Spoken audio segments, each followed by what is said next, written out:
4 రోజులు తిరగకుండా వాళ్ళని బలవంతంగా అమలాపురం తీసుకువెళ్ళాడు రాధాకృష్ణ. హోటల్లో రూమ్ తీసుకుని స్నానాలు చేసి టిఫిన్ కానిచ్చి పూచి మంచివారి అగ్రహారానికి ఆటోలో బయలుదేరారు. విమలతో పాటు వచ్చిన చైతన్యని రాధాకృష్ణని చూసి కంగారు పడ్డాడు గౌరీపతి. బాగున్నారా మావయ్య గారు? ముందు విమలే పలుకరించింది. విమల గొంతు విని వంటింట్లోంచి వచ్చిన కనకవల్లి గిరుక్కున మొహం తిప్పుకుని వెళ్ళిపోయింది. మీ మనుమరాలు వైశాలి, ఎత్తుకుని ఉన్న వైశాలిని దించుతూ అన్నాడు రాధాకృష్ణ. ఇంతకీ మీరెవరు? గౌరీపతి మొహం అప్రసన్నంగా ఉంది. చైతన్య ఫ్రెండ్ని. దండయాత్రకు వచ్చినట్లు అంతా కట్టగట్టుకుని వచ్చారు. మొహం ఎర్ర చేసుకున్నాడు గౌరీపతి. రమ్మని మీరు లెటర్ రాస్తేనూ విమల తలదించుకునే ఉంది. మామగారికే లాయర్ నోటీస్ పంపించిన కరోడా అవి. అమాయకురాల్లా అలా తలదించుకోవటం ఎందుకు? అందరికీ గ్లాసుల్లో మజ్జిగలు తీసుకొచ్చింది కనకవల్లి. బాగున్నారా అత్తయ్య? పలకరించక తప్పలేదు విమలకి. నువ్వు పంపించిన నోటీసు వచ్చేదాకా బాగానే ఉన్నాం పెడసరంగా అంది కనకవల్లి. అయినా మేము ఇల్లమ్ముతున్న సంగతి నీకెలా తెలిసింది? ఇల్లు అమ్మేస్తున్నారా? ఆశ్చర్యపోయింది విమల. నాకు ఆ సంగతి తెలీదే. తెలియకుండానే ఆస్తిలో వైశాలి వాటా కోరుతూ నోటీసు పంపించావా? గొంతు పెద్దది చేశాడు గౌరీపతి. రాధాకృష్ణకి కల్పించుకోక తప్పలేదు. పెద్దవారు, ఆవేశపడకండి. విమల గారికి వైశాలి భవిష్యత్తు గురించి చింత.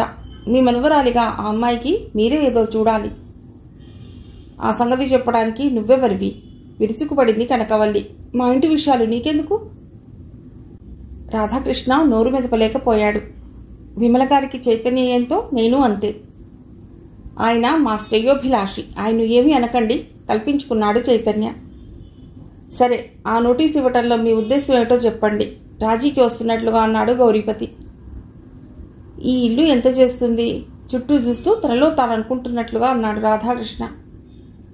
ఆ విషయం అనవసరం. 1 లక్ష ఇస్తాం, పెట్టమన్న చోట్ల సంతకాలు పెట్టి వెళ్ళిపోండి కటువుగా అంది కనకవల్లి. మరీ అంత అన్యాయంగా మాట్లాడకండి. ఎలా లేదన్నా దీనికి స్థలంతో కలిపి 40 లక్షల దాకా వస్తుంది. వైశాలికి అందులో 4వ వంతు వాటా వస్తుంది అన్నాడు రాధాకృష్ణ. ఈ మాటలేవి అర్థం కాని వైశాలి ముందు ఆవిడలో మల్లె మొగ్గలు తుంచుతోంది. ఇంకా నయం, చేతులు తిప్పింది కనకవల్లి.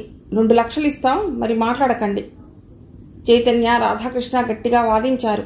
5 లక్షలకి ఒప్పందం కుదిరింది. ఎల్లుండి రిజిస్టర్ ఆఫీస్కి వచ్చి పెట్టమన్న డాక్యుమెంట్ల మీద సంతకాలు పెట్టాలి. అక్కడేవి మాట్లాడకూడదు, తెలిసిందా? విమలతో గట్టిగా చెప్పింది కనకవల్లి. సంతకాలకి ముందే 5 లక్షల క్యాష్ మా చేతిలో పెట్టాలి అన్నాడు చైతన్య. గుడ్డివాడు గట్టివాడే, గొణుక్కుంది కనకవల్లి. డబ్బుతో వ్యవహారం అని రాధాకృష్ణ కూడా 2 రోజులు అమలాపురంలోనే ఉండిపోయాడు. 5 లక్షలు తీసుకుని తిరిగి వస్తున్నప్పుడు ఇదంతా రాధాకృష్ణ గారి సెలవే. మా వాళ్ల వైపు నుండి ఇంత డబ్బు వస్తుందని నేను కల్లో కూడా అనుకోలేదు అంది విమల. అంతా పైవాడి అనుగ్రహం. సరిగ్గా ఇల్లు అమ్మే ప్రయత్నంలో వాళ్ళు ఉన్నప్పుడు కాకతాళీయంగా మన నోటీస్ వెళ్ళటంతో పని జరిగింది అన్నాడు రాధాకృష్ణ. ఆ డబ్బంతా బ్యాంక్లో 10 ఏళ్లకి ఫిక్స్డ్ చేస్తాను. వైశాలి పెళ్లి కోసమే ఆ డబ్బు ఖర్చు పెట్టేది అన్నాడు చైతన్య. కొంపదీసి 15 ఏళ్లకే దాన్ని పెళ్లి చేసేస్తావేమిటి? నవ్వింది విమల. బ్యాంకులో 10 ఏళ్లకు మించి వేసుకోరు. డిపాజిట్ మెచ్యూర్ అయ్యాక మరో 5 ఏళ్లు పొడిగిస్తాను అన్నాడు చైతన్య. అనుకోకుండా వచ్చిన డబ్బు ఏం చేస్తావో నీ ఇష్టం అంది విమల. ఆ రోజు త్యాగరాయ గాన సభలో శరత్చంద్ర గారి ఘంటసాల పాటలు. హాలు కిటకిటలాడిపోతోంది. రేపు ప్రశాంత్ గారి పుట్టినరోజు. ఈ రాత్రికి ఎలాగైనా జాకెట్ కుట్టి ఇవ్వాలి, లేకపోతే ఈ ప్రోగ్రాంకి నేను ఉండేదాన్ని. కాకినాడలో ఒకసారి శరత్చంద్ర గారి ప్రోగ్రాంకి వెళ్ళాను. అచ్చం ఘంటసాల గారు మళ్ళీ దిగివచ్చి పాడుతున్నట్లే ఉంటుంది. చైతన్యను కూర్చోబెట్టి వెళ్ళలేక వెళ్ళింది విమల. ఈ సీటు ఖాళీయేనా అండి? గోడకి ఆనుకుని కూర్చున్న చైతన్య ఉడిక్కి పడ్డాడు. ఆ గొంతు పరిచితమైంది. మిమ్మల్నే, సీట్ ఖాళీయేనా? రెట్టించింది ఆమె. ఖాళీయే. ఆమె కూర్చుంది. ఆమె తలలోని మల్లెల వాసన గుప్పుమంది. చైతన్య ఆలోచిస్తున్నాడు. ఆ గొంతు తను ఎక్కడో విన్నాడు. ఎక్కడా, ఎప్పుడు? చొప్పున గుర్తుకొచ్చింది. ఆ గొంతు ఇదివరలో ఈ హాల్లోనే వీణ వాయించిన వీణది. వీణగారు బాగున్నారా? అప్రయత్నంగా అన్నాడు చైతన్య. ఆమె తుళ్ళిపడింది. మీరెవరు? నా పేరు ఎలా తెలుసు? నన్నెక్కడ చూశారు? నేను చూడలేనులేండి చిన్నగా అన్నాడు చైతన్య. అదిరిపడి అతడి మొహంలోకి చూసింది వీణ. పరిశీలనగా చూస్తేనే గాని విశాలంగా పరుచుకుని ఉన్న ఆ నయనాల్లో వెలుగు లేదని తెలియదు. సారీ నవ్వేశాడు చైతన్య. సారీ చెప్పడానికి మీరు చేసిన తప్పేమీ లేదు. అయినా నేను మీకు ఎలా తెలుసు? వీణ మొహంలో ఆశ్చర్యం అలాగే ఉంది. నెల క్రితం ఇదే హాల్లో మీ వీణానాదం విన్నాను. ప్రోగ్రాంకి ముందు మీరు మైక్లో 4 మాటలు మాట్లాడారు కదా. ఒక్కసారి గొంతు వింటేనే అంతగా గుర్తుండిపోతుందా అడిగింది వీణ. మీరు ఒకసారి చూసిన వాళ్లను మళ్ళీ కనబడితే గుర్తుపట్టలేరా? అందరినీ గుర్తుపట్టలేం, ఏదైనా ప్రత్యేకత ఉంటే తప్ప. మీ గొంతు కూడా ఎంతో ప్రత్యేకమైంది. ఏ అంధుడైనా ఒకసారి మీ స్వరం వింటే జన్మలో మర్చిపోలేడు. నా గొంతు అంత ప్రత్యేకంగా ఉందా? నమ్మలేనట్లుగా అడిగింది వీణ. వీణానాదంలోని తీయదనం కన్నా మీ గొంతు మరింత మధురంగా ఉంది. థ్యాంక్స్. ఆ పైన ఏం మాట్లాడాలో తోచలేదు వీణకి. ప్రోగ్రాం స్టార్ట్ అయింది. శరశ్చంద్ర గారు దాదాపు 3 గంటల పాటు శ్రోతలని ఆనందసాగరంలో ముంచి తేల్చారు. ప్రోగ్రాం చాలా బాగుంది కదూ మనస్ఫూర్తిగా అంది వీణ. అవును, ఇంతకీ మీ దగ్గరికి వీణ నేర్చుకోవడానికి ఎవరైనా వస్తున్నారా? 4 కుదిరారు. పొద్దున్న 6ంటికే వస్తారు, సాయంత్రం ఖాళీ. అలాగా. మీరు రోజు గానసభకి వస్తారా? దాదాపుగా. ఎలా వస్తారు, ఎలా పెడతారు? చుట్టూ ప్రవాహంలా కదులుతున్న జనాన్ని చూస్తూ అడిగింది వీణ. మా అక్కయ్య దింపుతుంది, మళ్ళీ వచ్చి తీసుకెడుతుంది. అన్నట్లు తను మీ వీణానాదం వినాలనుకుంటోంది. అలాగా. ఇప్పుడు తను వస్తుంది, మీకు పరిచయం చేస్తాను ఉత్సాహంగా అన్నాడు చైతన్య. మరోసారి కలుద్దాం, పొద్దుపోయింది కదా, వెళతాను. తను వచ్చేస్తుంది. జనం బాగా ఉన్నారు, అంతా బయటికి వెళుతున్నారు. ఆవిడ ఇప్పుడే రాలేరు. నేను సాయంత్రం పిల్లలు కుదిరేదాకా రోజూ వస్తాను. మీ పక్క సీట్ నా కోసం ఉంచండి. అలాగే, తప్పకుండా. వీణ రోజు వస్తాననటం ఆనందంగా అనిపించింది అతడికి. వెడతాను, బాయ్. మల్లెల ఘుమఘుమ దూరం అయిపోయింది. దాదాపు హాల్ ఖాళీ అయ్యాక విమల వచ్చింది. ఎలా ఉంది ప్రోగ్రాం? అద్భుతంగా ఉంది. నేను మిస్ అయిపోయాను, బాధపడింది విమల. పద వెడదాం. ఈరోజు మరో అద్భుతం జరిగింది. విమల చేయబట్టుకుని నడుస్తున్నాడు చైతన్య. ఏమిటి? ఆ రోజు వీణ బ్రహ్మాండంగా వాయించిన వీణతో పరిచయం అయింది. ఇప్పటిదాకా నా పక్కనే కూర్చుంది. అలాగా, పొడిగా అంది విమల. చాలా బాగా మాట్లాడింది. పరాయి మగవాళ్లతో మాటలే ఉంటాయి. అక్క మూడ్ బాగాలేదనుకున్నాడు చైతన్య.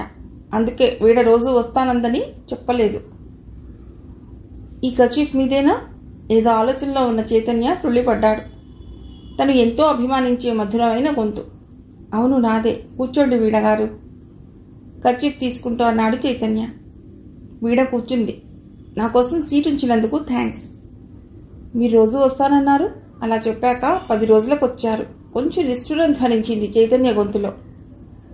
మీరు రోజు నా కోసం కర్చీఫ్ వేసి ఉంచుతున్నారా? వేస్తున్నాను. ప్రోగ్రాం మొదలయ్యాక తీసేస్తున్నాను. సారీ అండి. పర్వాలేదు, నేను కష్టపడింది ఏమీ లేదు, కానీ మీరు రానందుకు నిరాశపడ్డాను. అదే చెప్పానుగా, మీ గొంతు ఎంతో స్వీట్గా ఉంటుందని. రోజూ వినాలనే స్వార్థం. వీణ నవ్వేసింది. ఆ రోజు కవి సమ్మేళనం, కవితా పఠనం, జనం పల్సగా ఉన్నారు. మీరు ఎన్నేళ్ల పాటు వీణ నేర్చుకున్నారు? మీ వయస్సు ఎంత అని అడగటానికి మొహమాట పడ్డాడు చైతన్య. నా 10వ ఏట నుండి నేర్చుకుంటున్నాను. ఈ స్థాయికి రావడానికి ఎన్నేళ్లు పట్టింది? మరో 10 ఏళ్ళు. అంటే మీకు ఇప్పుడు 20 ఏళ్ళు. నవ్వింది వీణ. ఏ, నా గొంతు అమ్మమ్మ గొంతులా ఉందా? అది కాదు, ఇంత చిన్న వయసులోనే ఎంత బాగా వీణ వాయించటం. ఆ మాటలకి పగలబడి నవ్వింది వీణ. మీ మాటలను బట్టి మీకు సంగీత పరిజ్ఞానం లేదని, అయితే సంగీతాన్ని ఆనందించగలరని అర్థమవుతోంది. అదే అలా అంటున్నారు. లేకపోతే ఎలా అనమంటారు? నాకు వీణ మీద 4 రాగాలు పలికించడం వచ్చు, అంతే. మరి వీణ నేర్పిస్తానన్నారు. ఆ 4 రాగాలే నేర్పిస్తాను. బతకడానికి ఏదో ఒక దారి చూసుకోవాలి కదా, చిన్నగా అంది వీణ. అంటే మీకు ఎవరూ లేరు. ఆ మాట అంటున్నప్పుడు వీణ గొంతు గద్గదం అయింది. చైతన్య చలించిపోయాడు. బాధపడకండి, దిక్కులేని వారికి ఆ దేవుడే దిక్కు. ఆ ధైర్యంతోనే బతికేస్తున్నా. నన్ను మీ స్నేహితుడుగా భావించండి. థ్యాంక్స్. ప్రోగ్రాం ఆరంభమైంది. కవితలు చప్పగా ఉన్నాయి. వీణ చైతన్య చిన్నగా మాట్లాడుకుంటున్నారు. వీణ తన గురించి అంతా చైతన్యకు వివరించింది. నా 5వ ఏట అమ్మ పోయింది. నాన్న 2వ పెళ్లి చేసుకున్నాడు. పిన్ని నన్ను చూస్తూనే కళ్ళలో నిప్పులు పోసుకునేది. పిన్నికి కూడా 2 ఆడపిల్లలు. తనకి పిల్లలు పుట్టాక పిన్ని నా పట్ల మరీ రాక్షసంగా ప్రవర్తించేది. పట్టుమని 10 ఏళ్లు లేని నా చేత ఇంటి పనంతా చేయించేది. ఆపై స్కూలు, సాయంత్రం రామ్మోహిని గారింట్లో పని. ఆవిడ ఇంట్లో 20 వీణలుండేవి. హాల్ నిండా ఒక క్రమంలో అమర్చిన వీణలు. ఆ దృశ్యం చూడటానికి 2 కళ్ళు చాలేవి కావు. ఆవిడ భర్త రామ్మోహన్ గారు కాకినాడలో పేరున్న పిల్లల డాక్టర్. ఈవిడకి సంగీతం అంటే ప్రాణం. సాయంత్రం 2 దఫాలుగా పిల్లలు వీణ నేర్చుకోవటానికి వచ్చేవారు. ఆ హాల్ని శుభ్రం చేయటం, వీణల్ని తుడవటం నా పని. పిల్లలు వెళ్ళాక ఇంట్లో వాళ్ళ భోజనాలు అయ్యాక టేబుల్ తుడిచి వంటిల్లు సర్ది రాత్రి 9 దాటాక ఇల్లు చేరేదాన్ని. ఆ పాటికి మా నాన్న, పిన్ని, చెల్లెళ్ల భోజనాలు అయిపోయేవి. మిగిలింది తిని ఎంగిలి కంచాలు కడిగి పడుకునేసరికి 10 దాటేది. నా దినచర్యలో ఎటువంటి మార్పు లేకుండా 7 ఏళ్లు గడిచిపోయాయి. ఇంటర్ కాగానే చదువు మాన్పించేసింది పిన్ని. నా పర్సనల్ విషయాలు చెప్పి బోరు కొట్టిస్తున్నానేమో బిడియపడుతూ అంది వీణ. అదేం లేదు, చెప్పండి. ఆ రామ్మోహిని గారే నాకు వీణ నేర్పించారు. 2వ బ్యాచ్లో 4 వీణలు ఖాళీగా ఉండేవి. ఒకదాని మీద నేను సాధన చేసేదాన్ని. 6 నెలల క్రితం హార్ట్ అటాక్తో హఠాత్తుగా నాన్న పోయారు. వీణ కాసేపు మౌనంగా ఉండిపోయింది. ఆయన ఏం చేసేవారు? ఒక మిఠాయి అంగడిలో పనిచేసేవారు. నాన్న పోయిన 2 నెలల్లోనే పిన్ని 4 లక్షలకి ఇల్లం వేసింది. 1 లక్ష నా చేతిలో పెట్టి, ఇక నీ దారి నువ్వు చూసుకో, నీ పెళ్లి చేయడం నా వల్ల కాదు, నాకు 2 ఆడపిల్లలు ఉన్నారు అంది. నాకు ఏడుపొచ్చింది, భయం వేసింది. నాకు పెళ్లి చేయని అవసరం లేదు పిన్ని, నీతో ఉండని చాలు అని పిన్ని కాళ్ళు పట్టుకున్నాను. పిన్ని కాళ్ళు విదిలించుకుంది. ఇంకా నయం, నేనే మా అన్నయ్య దగ్గరికి వెళ్ళటానికి ఆలోచిస్తున్నాను. నాతో పాటు నేనెక్కడికని తీసుకెళ్లను? ఊళ్ళో మీ పెదనాన్న ఉన్నాడుగా, వాళ్ళింటికి వెళ్ళు అంది. ఆ మర్నాడు తన పిల్లలతో విజయనగరం వెళ్ళిపోయింది. నన్ను మా పెదనాన్న ఇంటి దగ్గర దింపేసింది. మా పెదనాన్న నాన్నకి పెదనాన్న కొడుకు. వయస్సు 70కి పైనే. నా కొడుకులు నన్నే ఇంట్లోంచి గెంటేసేలా ఉన్నారు అంటూ కళ్ళనీళ్లు పెట్టుకున్నాడు ఆయన. రామమోహిని గారు నా కన్నీళ్లు తుడిచారు. అయితే 4 రోజుల్లో వాళ్ళు చిన్న కొడుకు రవి దగ్గరికి అమెరికా వెళ్ళిపోతున్నారు. తిరిగి రావటానికి 6 నెలలు పైనే పడుతుందిట. ఇంటికి తాళం పెట్టి వెళ్ళిపోతున్నారు. హైదరాబాద్ బాగ్లింగంపల్లిలో మా పిన్నిగారు అమ్మాయింది. వాళ్ళ మేడ మీద గది ఖాళీగా ఉంది. అక్కడ ఏదైనా ఉద్యోగం చూసుకో అంటూ వాళ్ళ అడ్రస్ రాసి ఇచ్చారు. భయపడకు, రజనీతో నేను ఫోన్లో మాట్లాడతాను, మినిమం అద్దె తీసుకోమంటాను. నేను ఆ రాత్రి గౌతమిలో హైదరాబాద్ బయలుదేరాను. బయలుదేరే ముందు రామమోహిని గారు ఒక వీణ నా చేతిలో పెట్టి, నీ ఇంటర్ క్వాలిఫికేషన్కి ఏ సూపర్ బజార్లోనూ ఉద్యోగం రాకపోదు. అయితే నీకు వచ్చిన విద్య వీణ వాయించటం. ఖాళీ సమయంలో 4గురికి వీణ నేర్పిస్తే వేడి నీళ్ళకి చన్నీళ్లు తోడైనట్లు ఉంటుంది అన్నారు. ఆవిడ పాదాలకి నమస్కారం చేసి హైదరాబాద్ వచ్చేశాను. ఉద్యోగం ఏదైనా దొరికిందా? కుతూహలంగా అడిగాడు చైతన్య. ఒక ఫోటో స్టూడియోలో ఉద్యోగం దొరికింది. అయితే అక్కడి వాళ్ల చూపులు నచ్చక మానేశాను. మరి ఇప్పుడు రోజు గడపడం ఎలా? అదే భయంగా ఉంది. పిన్ని ఇచ్చిన 1 లక్షలో అప్పుడే 10,000 అయిపోయాయి. అర్జెంటుగా ఏదైనా ఉద్యోగం చూసుకోవాలి. అవును, కూర్చుని తింటే కొండలే కరిగిపోతాయి. రామమోహిని గారి పుణ్యాన 600 అద్దెలో నిలువ నీడ దొరికింది. మేడ మీద పిల్లలకి వీణ నేర్పించుకోవటానికి వాళ్ళు అభ్యంతరం చెప్పలేదు. స్టూడెంట్స్ పెరిగినా కొంచెం వెసులుబాటుగా ఉంటుంది. త్వరలోనే మీ సమస్యలన్నీ తీరిపోవాలని ఆకాంక్షిస్తున్నాను అన్నాడు చైతన్య. మీ బెస్ట్ విషెస్కి థ్యాంక్స్. నా గురించి అంతా రాబట్టారు, మీ గురించి ఏమీ చెప్పలేదు. చైతన్య భుజం మీద వాలిన రెక్కల పురుగును కర్చీఫ్తో దులుపుతూ అంది వీణ. మీ భుజం మీద పురుగు వాలింది. అర్థమైంది, నవ్వాడు చైతన్య. ఇంతకీ మీకు టైంపాస్ ఎలా అవుతుంది? నేను బ్యాంకులో జాబ్ చేస్తాను. వాట్? అద్దిరిపడింది వీణ. ఎలా? టెలిఫోన్ ఆపరేటర్గా. అలాగా, నవ్వింది వీణ. అది ఆడవాళ్ల జాబ్ అని నవ్వుతున్నారా? ఛా, అలా అని కాదు. అయినా ఈ కాలంలో కూడా ఆడవాళ్ల ఉద్యోగాలని మగవాళ్ల ఉద్యోగాలని వేరువేరుగా ఉన్నాయంటారా? ఆ మాట నిజం. అదృష్టవశాత్తు అంధుడినైనా నాకు నా కాళ్ళ మీద నిలబడగల అవకాశం దొరికింది. ఆ తృప్తి వెలకట్టలేనిది. మీ వాళ్ళు? అక్క ఉంది, బావగారు పోయారు. మేనకోడలు వైశాలి అంటే నాకు ప్రాణం. ఆ సంగతి తెలుస్తూనే ఉంది. ఎలా? వైశాలి పేరు చెప్పేటప్పుడు మీ మొహంలోకి కొత్త వెలుగు వచ్చింది. ఇంతకీ వైశాలి వయస్సు ఎంత ఉంటుంది? 5 ఏళ్లు. అంతేనా? నవ్వింది వీణ. అయినా చిన్న వయసులోనే మీ అక్కయ్య గారికి ఆపై ఏమనాలో తోచలేదు వీణకి. అసహనంగా సీట్లో కదులుతూ, మీరు నాకు ఒక సహాయం చేయాలి అంది హఠాత్తుగా. నేనా? సహాయం చేయటమా? నమ్మలేనట్లుగా అన్నాడు చైతన్య. అవును, ఒంటరిగా ఉంటున్నాను కదా, గదిలో అంత డబ్బు ఉంచుకోవటం భయంగా ఉంది. ఒక 10,000 మాత్రం దగ్గర ఉంచుకుని మిగతాది బ్యాంకులో వేసుకుంటాను. బ్యాంకులో ఖాతా తెరవటానికి మీ సహాయం కావాలి. ష్యూర్, అదెంత పని? మీవి 2 ఫోటోలు, ఇంటి వాళ్ళ టెలిఫోన్ లేదా కరెంటు బిల్లు తీసుకుని రేపు 10 బ్యాంక్ వచ్చేయండి. బ్యాంక్ అడ్రస్ చెప్పాడు చైతన్య. అలాగే, ప్రోగ్రాం బోర్గా ఉంది, వెడతాను లేచింది వీణ. మీకోసం మీ అక్కయ్య గారు వస్తారుగా? వస్తానన్నట్లుగా తల ఊపాడు చైతన్య. మరి నేను వెళ్ళినాను? గుడ్ నైట్ అప్రయత్నంగా అన్నాడు. రోజు మా వైశాలి చెబుతుండటంతో నాకు అలవాటైపోయింది. అలవాటు మంచిదేగా, నవ్వుతూ వెళ్ళిపోయింది వీణ.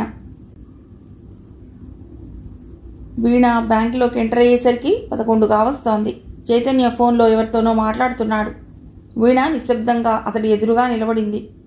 బహుశా నగేష్ గారు రేపు రావచ్చు, రేపు ఫోన్ చేయండి. ఫోన్ పెట్టేశాడు చైతన్య. వీణ పెదవి విప్పలేదు. కూర్చోండి వీణ గారు అన్నాడు చైతన్య. నేను వచ్చినట్లు మీకెలా తెలిసింది? విసిపోయింది వీణ. ప్రతి మనిషి నుండి ఒక్కో రకం పరిమళం వస్తూ ఉంటుంది. మీ నుండి వచ్చే పరిమళం నాకు సుపరిచితం నవ్వాడు చైతన్య. మాకు ఎటువంటి వాసనలు వేయవు. కుర్చీలో కూర్చుంది వీణ. కళ్ళు లేకుండా చేసిన దేవుడు మాకు ఘ్రాణశక్తి, వినికిడి శక్తి ఎక్కువగా ఇస్తాడు. స్పర్శ విషయంలో చురుగ్గా ఉంటాం మేము. కాఫీయా, టీయా, ఏం పుచ్చుకుంటారు? థ్యాంక్స్, నాకు అలవాట్లు ఇప్పటికి లేవు. త్వరగా నా పని అయ్యేలా చూడండి. ఇంటర్కామ్లో రాధాకృష్ణని పిలిచాడు చైతన్య. 2 నిమిషాల్లో రాధాకృష్ణ వచ్చాడు. పిలిచావే? ఈవిడ పేరు వీణ, ఈయన రాధాకృష్ణ. పరస్పర పరిచయాలు కానిచ్చాడు చైతన్య. నమస్తే. వీణకి ప్రతి నమస్కారం చేస్తూ, గెస్ట్లకి కాఫీ టీలు తాగించే కనీస మర్యాద కూడా లేదా అన్నాడు రాధాకృష్ణ చైతన్య భుజం తడుతూ. నాకు అలవాట్లేదు, ఆయన ఆఫర్ చేశారు అంది వీణ. వీణగారు నాకు బాగా పరిచయం. మన బ్యాంక్లో అకౌంట్ ఓపెన్ చేస్తారట. నువ్వు ఇంట్రడ్యూస్ చేసి అకౌంట్ ఓపెన్ చేయిస్తే. రాధాకృష్ణ ప్యూన్తో ఫారాలు తెప్పించాడు. రాధాకృష్ణ వేలు పెట్టి చూపించిన చోట వీణ సంతకాలు పెడుతోంది. ఇంతకీ వీణగారు నీకెక్కడ పరిచయం అన్నాడు రాధాకృష్ణ. త్యాగరాయ గానసభలో. అంటే కళాకారులన్నమాట. సందేహం ఎందుకు? వీణగారు వీణ బ్రహ్మాండంగా వాయిస్తారు. ఆయన మాటలు నమ్మకండి అడ్డుపడింది వీణ. మనుషుల్ని ఆకాశానికి ఎత్తేయడం ఆయన హాబీ. మొత్తానికి ఇద్దరు ఒకరినొకరు బాగానే చదివేశారు. ఇంతకీ డిపాజిట్ ఎంత చేస్తారు? ఫారాల మీద తన సంతకం పెడుతూ అన్నాడు రాధాకృష్ణ. 80,000. అరే, మీరు చేయాలనుకున్నది ఫిక్స్డ్ డిపాజిటా? లేదు, ప్రస్తుతానికి సేవింగ్స్ బ్యాంక్ అకౌంట్ ఓపెన్ చేస్తాను. జాబ్ ఏదైనా వచ్చాక అప్పుడు బ్యాలెన్స్ అమౌంట్ ఫిక్స్డ్ చేస్తాను. అదను చిక్కిందన్నట్లుగా కల్పించుకున్నాడు చైతన్య. వీణగారికి మంచి జాబ్ చూసే పూచీ కూడా నీదే. ఇది మరీ బాగుంది. ఈ బ్యాంకు మా మామగారిది అనుకుంటున్నావా? పెద్దగా నవ్వాడు రాధాకృష్ణ. బ్యాంక్ జాబ్ అని కాదండి, ఎక్కడైనా చిన్న ప్రైవేట్ జాబ్ అంది వీణ. మీ క్వాలిఫికేషన్ ఏమిటి? ఇంటర్ పాస్ అయ్యాను. ఆ క్వాలిఫికేషన్కి ఏం జాబ్ వస్తుంది? పెదవి విరిచాడు రాధాకృష్ణ. ఏదైనా సూపర్ బజార్లోనైనా సరే. ఆలోచనలో పడ్డాడు. కార్పొరేట్ హాస్పిటల్లో అయినా పర్వాలేదా? ఎక్కడైనా పర్వాలేదు, నాకు భద్రత ఉంటే చాలు. నాంపల్లి హాస్పిటల్ దగ్గరలో ఉన్న కార్పొరేట్ హాస్పిటల్ అకౌంట్ మనదే కదా. ఫోన్ కలుపు. 2 నిమిషాల్లో లైన్ దొరికింది. ఫోన్లో 2-3తో 10 నిమిషాలకు పైగా మాట్లాడి ఫోన్ పెట్టేశాడు రాధాకృష్ణ. సాయంత్రం 6ంటికి ఎండి పరశురామ్ గారి అపాయింట్మెంట్ తీసుకున్నాను. 2 రోజుల క్రితమే రిసెప్షనిస్ట్ పోస్ట్ ఒకటి ఖాళీ అయిందిట. 2,000 కాబోలు జీతం ఇస్తారట. ఏమంటారు? వీణ అందించిన నోట్లు లెక్క పెడుతూ అడిగాడు రాధాకృష్ణ. ఆ పుణ్యం మీదే అంటాను. ఎంతో ఆనందంగా ఉంది వీణకి. ఆ మాట ఉద్యోగం దొరికాక చెప్పండి. మిమ్మల్ని పరిచయం చేసిన చైతన్యకే ఆ పుణ్యం దక్కేది నవ్వాడు రాధాకృష్ణ. 1/2 గంటలో వీణ పాస్బుక్, చెక్బుక్ వచ్చాయి. మీరు సాయంత్రం 5:30 కల్లా వచ్చేయండి అన్నాడు రాధాకృష్ణ. తప్పకుండా వస్తాను. పాస్బుక్, చెక్బుక్ హ్యాండ్ బ్యాగ్లో పెట్టుకుంటూ అంది. మీకు డబ్బు కావాలంటే బ్యాంక్కి రానవసరం లేదు. చెక్ రాసి ఎవరికైనా ఇచ్చి పంపించవచ్చు అన్నాడు చైతన్య కర్చీఫ్తో మొహం తుడుచుకుంటూ. నాకెవరున్నారులేండి, నేనే వస్తాను. గానసభలో చెక్ తనకివ్వమని మావాడు ఇండైరెక్ట్గా చెబుతున్నాడు. పెద్దగా నవ్వాడు రాధాకృష్ణ. వీణతో పాటు ఎందుకో చైతన్య కూడా సిగ్గుపడ్డాడు. మీ పనులకి అడ్డం, వెళతాను, సాయంత్రం వస్తాను వెళ్ళిపోయింది వీణ. తనకి నిజంగా జాబ్ వస్తుందా? చైతన్య గొంతులోని ఉత్సుకత చూసి, నువ్వేమంటావు, జాబ్కి రికమెండ్ చేయమంటావా అని అడిగాడు రాధాకృష్ణ వెనక్కి తిరిగొచ్చి. తప్పకుండా, కష్టంలో ఉన్న వారిని ఆదుకోవటం కంటే ఆనందం ఏముంటుంది? చూద్దాం ఆవిడ అదృష్టం ఎలా ఉందో. వెళ్ళిపోయాడు రాధాకృష్ణ. సాయంత్రం 5:15 వచ్చేసింది వీణ. వస్తూనే ఒంటరిగా ఉన్న చైతన్య దగ్గరికి వెళ్ళి, మీరు కూడా మాతో పాటు రావాలి అంది చిన్నగా. నేనెందుకు? మొహమాట పడ్డాడు చైతన్య. నేనొచ్చి ఏం చేస్తాను? ఎందుకో మాతో పాటు మీరు కూడా ఉంటే బాగుంటుందనిపిస్తోంది. మీరు భయపడుతున్నారేమో. రాధాకృష్ణ చాలా మంచివాడు. ఆయన స్నేహశీలి అని, పరోపకారి అని పొద్దున్న 10 నిమిషాల్లోనే గ్రహించాను. మీరు పక్కన ఉంటే పని అయిపోతుందని అనిపిస్తోంది నాకు. నా సెంటిమెంట్ కోసమైనా మీరు రావాలి. ఇంతలో రిక్షారంగడు చైతన్యని తీసుకువెళ్ళడానికి వచ్చాడు. నేను రాధాకృష్ణ గారితో కలిసి రాత్రి 8ంటికి వస్తానని అక్కకి చెప్పు అంటూ రంగడిని పంపించేశాడు చైతన్య. చైతన్య, వీణ ఆటో ఎక్కారు. రాధాకృష్ణ బైక్ మీద వాళ్ళని ఫాలో అయ్యాడు. హాస్పిటల్లోకి అడుగు పెడుతున్నప్పుడు వీణ అడుగులు తడబడ్డాయి. హాస్పిటల్ విశాలంగా, నీటుగా వీణ కళ్ళకి తాజ్మహల్లా కనిపించింది. చాలామందితో రాధాకృష్ణ మాట్లాడాడు. అనేక మందికి విష్ చేశాడు. సరిగ్గా సాయంత్రం 6 కావస్తుండగా పరశురాం రూంలోకి అడుగుపెట్టారు వాళ్ళు. కూర్చోండి, ఏదో జనలు తిరిగేస్తున్నారు ఆయన. రాధాకృష్ణ చైతన్యకి చేయి సహాయం ఇచ్చి కుర్చీలో కూర్చోబెట్టాడు. వీణ చివరి వైపున ఉన్న కుర్చీలో కూర్చుంది. చైతన్య గారు ఎలా ఉన్నారు? పరశురాంకి తన పేరు కూడా తెలిసి ఉండటం ఆశ్చర్యం అనిపించింది చైతన్యకి. బాగున్నాను సార్. మీరు ఫోన్లో ఎంతో పొలైట్గా, మరెంతో ఆత్మీయంగా మాట్లాడతారు. I love your voice. చైతన్యకి ఆనందంతో నోటమాట రావటం లేదు. ఈ అమ్మాయి పేరు వీణ సార్. పేరెంట్స్ లేరు. మీ హాస్పిటల్లో రిసెప్షనిస్ట్ పోస్ట్కి. రాధాకృష్ణ మాటలు పూర్తి కాకముందే 2 చేతులు జోడించింది వీణ. ఎంతవరకు చదివావమ్మా? ఇంటర్ పాస్ అయ్యానండి. వాయిస్ స్వీట్గా ఉంది. టెలిఫోన్ మేనేజ్ చైతన్య గారి దగ్గర నేర్చుకోండి. అలాగే అన్నట్లు తల ఊపింది వీణ. నైట్ డ్యూటీలు సాధారణంగా వెయ్యం. ఎప్పుడైనా అవసరం పడితే చేస్తానండి. జీతం 2200. థ్యాంక్స్ అండి. చైతన్య గారు రికమెండ్ చేశారని రాధాకృష్ణ చెప్పారు. అందుకే ఈ జాబ్ మీకు ఇస్తున్నాను. అంకిత భావంతో పనిచేయాలి. తప్పకుండా చేస్తాను సార్. నా రిక్వెస్ట్ని మన్నించినందుకు థ్యాంక్స్ సార్ అన్నాడు Chaitanya. Okay, bye Chaitanya, bye Radhakrishna. ఇద్దరితో కరచాలనం చేశాడు పరశురాం. రేపు మీ సర్టిఫికెట్స్తో వచ్చి ఆఫీస్లో ఉండే ఆనందరావు గారిని కలవండి. వీడకి ప్రతి నమస్కారం చేస్తూ అన్నాడు పరశురాం. సర్టిఫికెట్స్ అన్నీ తెచ్చానండి అంది వీణ లేచి నిలబడి చేతిలోని ఫైల్ సర్దుకుంటూ. పరశురాం వెంటనే ఇంటర్కామ్లో, ఆనందరావు గారు, ఇప్పుడు మీ దగ్గరికి వీణ అనే అమ్మాయి వస్తుంది. మన బ్యాంక్ రాధాకృష్ణ గారు తీసుకొస్తారు. ఆవిడని సుజాత రిజైన్ చేసిన రిసెప్షనిస్ట్ పోస్ట్లో అపాయింట్ చేయండి. ఇప్పుడే అపాయింట్మెంట్ ఆర్డర్ ఇచ్చేయండి అన్నాడు. అపాయింట్మెంట్ ఆర్డర్ అందుకుంటున్నప్పుడు వీణ కళ్ళు చెమర్చాయి. అనుకోకుండా దొరికిన ఉద్యోగం. ఈ ఇద్దరి మేలు మర్చిపోలేను అంది బయటకొచ్చాక. అంతా మీ అదృష్టం, మాదే ఉంది తేల్చేశాడు రాధాకృష్ణ. టైం 8 అవుతోంది. పాపం నా వల్ల మీకు పొద్దుపోయింది. చెయ్యి పైకెత్తి టైం చూసుకుంటూ అంది వీణ. మీ ఇంటికి ఎలా పెడతారు? ఆటో పిలవనా?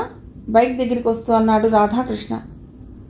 వద్దు, బస్సులో వెళ్ళిపోతాను, అదే సేఫ్. అయినా ఇక రోజు మా ఇంటి నుండి ఇక్కడికి బస్సులోనే కదా రావాల్సింది. మీకు మరోసారి థ్యాంక్స్ అంది వీణ బస్ స్టాప్ కేసి బయలుదేరుతూ. బైక్ మీద తిరిగి వస్తున్నప్పుడు ఆర్ యూ హ్యాపీ అని అడిగాడు రాధాకృష్ణ నవ్వుతూ. వెరీ హ్యాపీ, నీ దయ వల్ల. చైతన్య మాటలు మధ్యలోనే తుంచేస్తూ, వీణ గొప్ప అందగత్తె, పైగా చాలా స్వీట్గా మాట్లాడగలదు. ఆవిడకి ఎక్కడికి వెళ్ళినా ఉద్యోగం దొరుకుతుంది. ఎటువంటి రికమెండేషన్లు అవసరం లేదు అన్నాడు రాధాకృష్ణ. అందుకేనేమో ఏదో స్టూడియోలో జాబ్ వచ్చినా అక్కడి వాళ్ల చూపులు నచ్చక మానేశానంది. ఆసుపత్రిలో అంతా మన పక్కన ఉన్న విడమించి దృష్టి మరల్చుకోలేకపోయారు. అలాగా? మొత్తానికి నువ్వు లక్కీ ఫెలోవి. నేనా? ఎందుకు?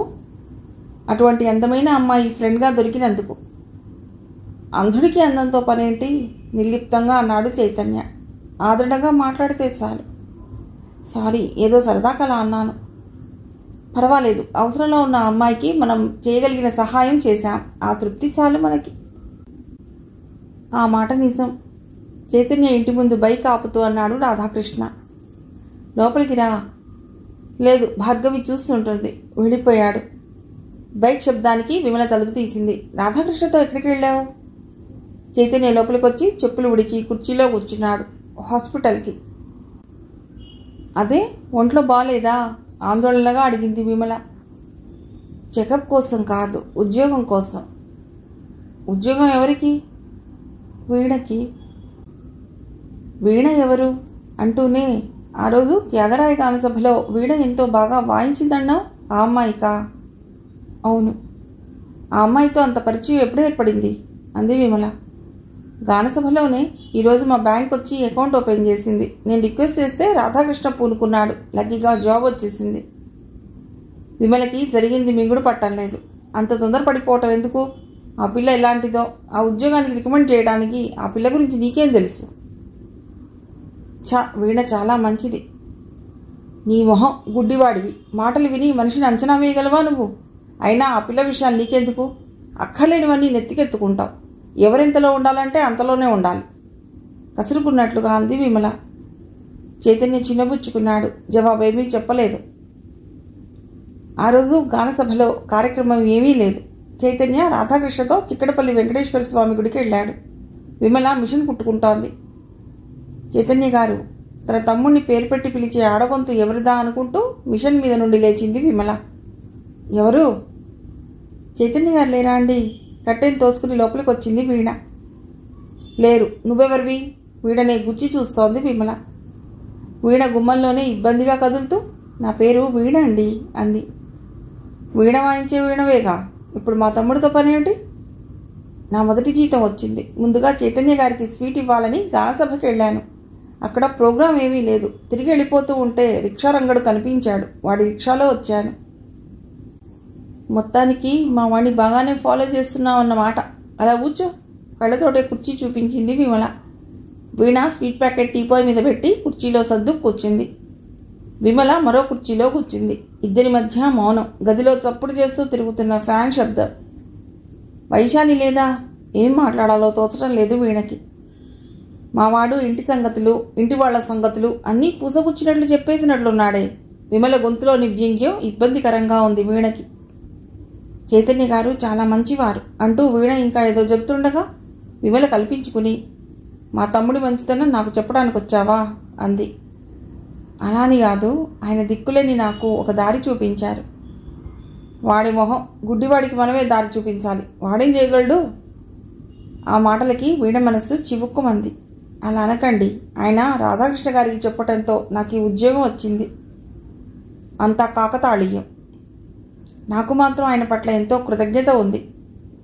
వీణ మాటలకి ఉలిక్కి పడింది విమల. అంతటితో ఆపితే సంతోషిస్తాం. వాడిని మళ్ళీ మళ్ళీ కలిసి వేధించకపోతే అదే 10,000. నేను ఆయన్ని వేధించానా? తెల్లబోయింది వీణ.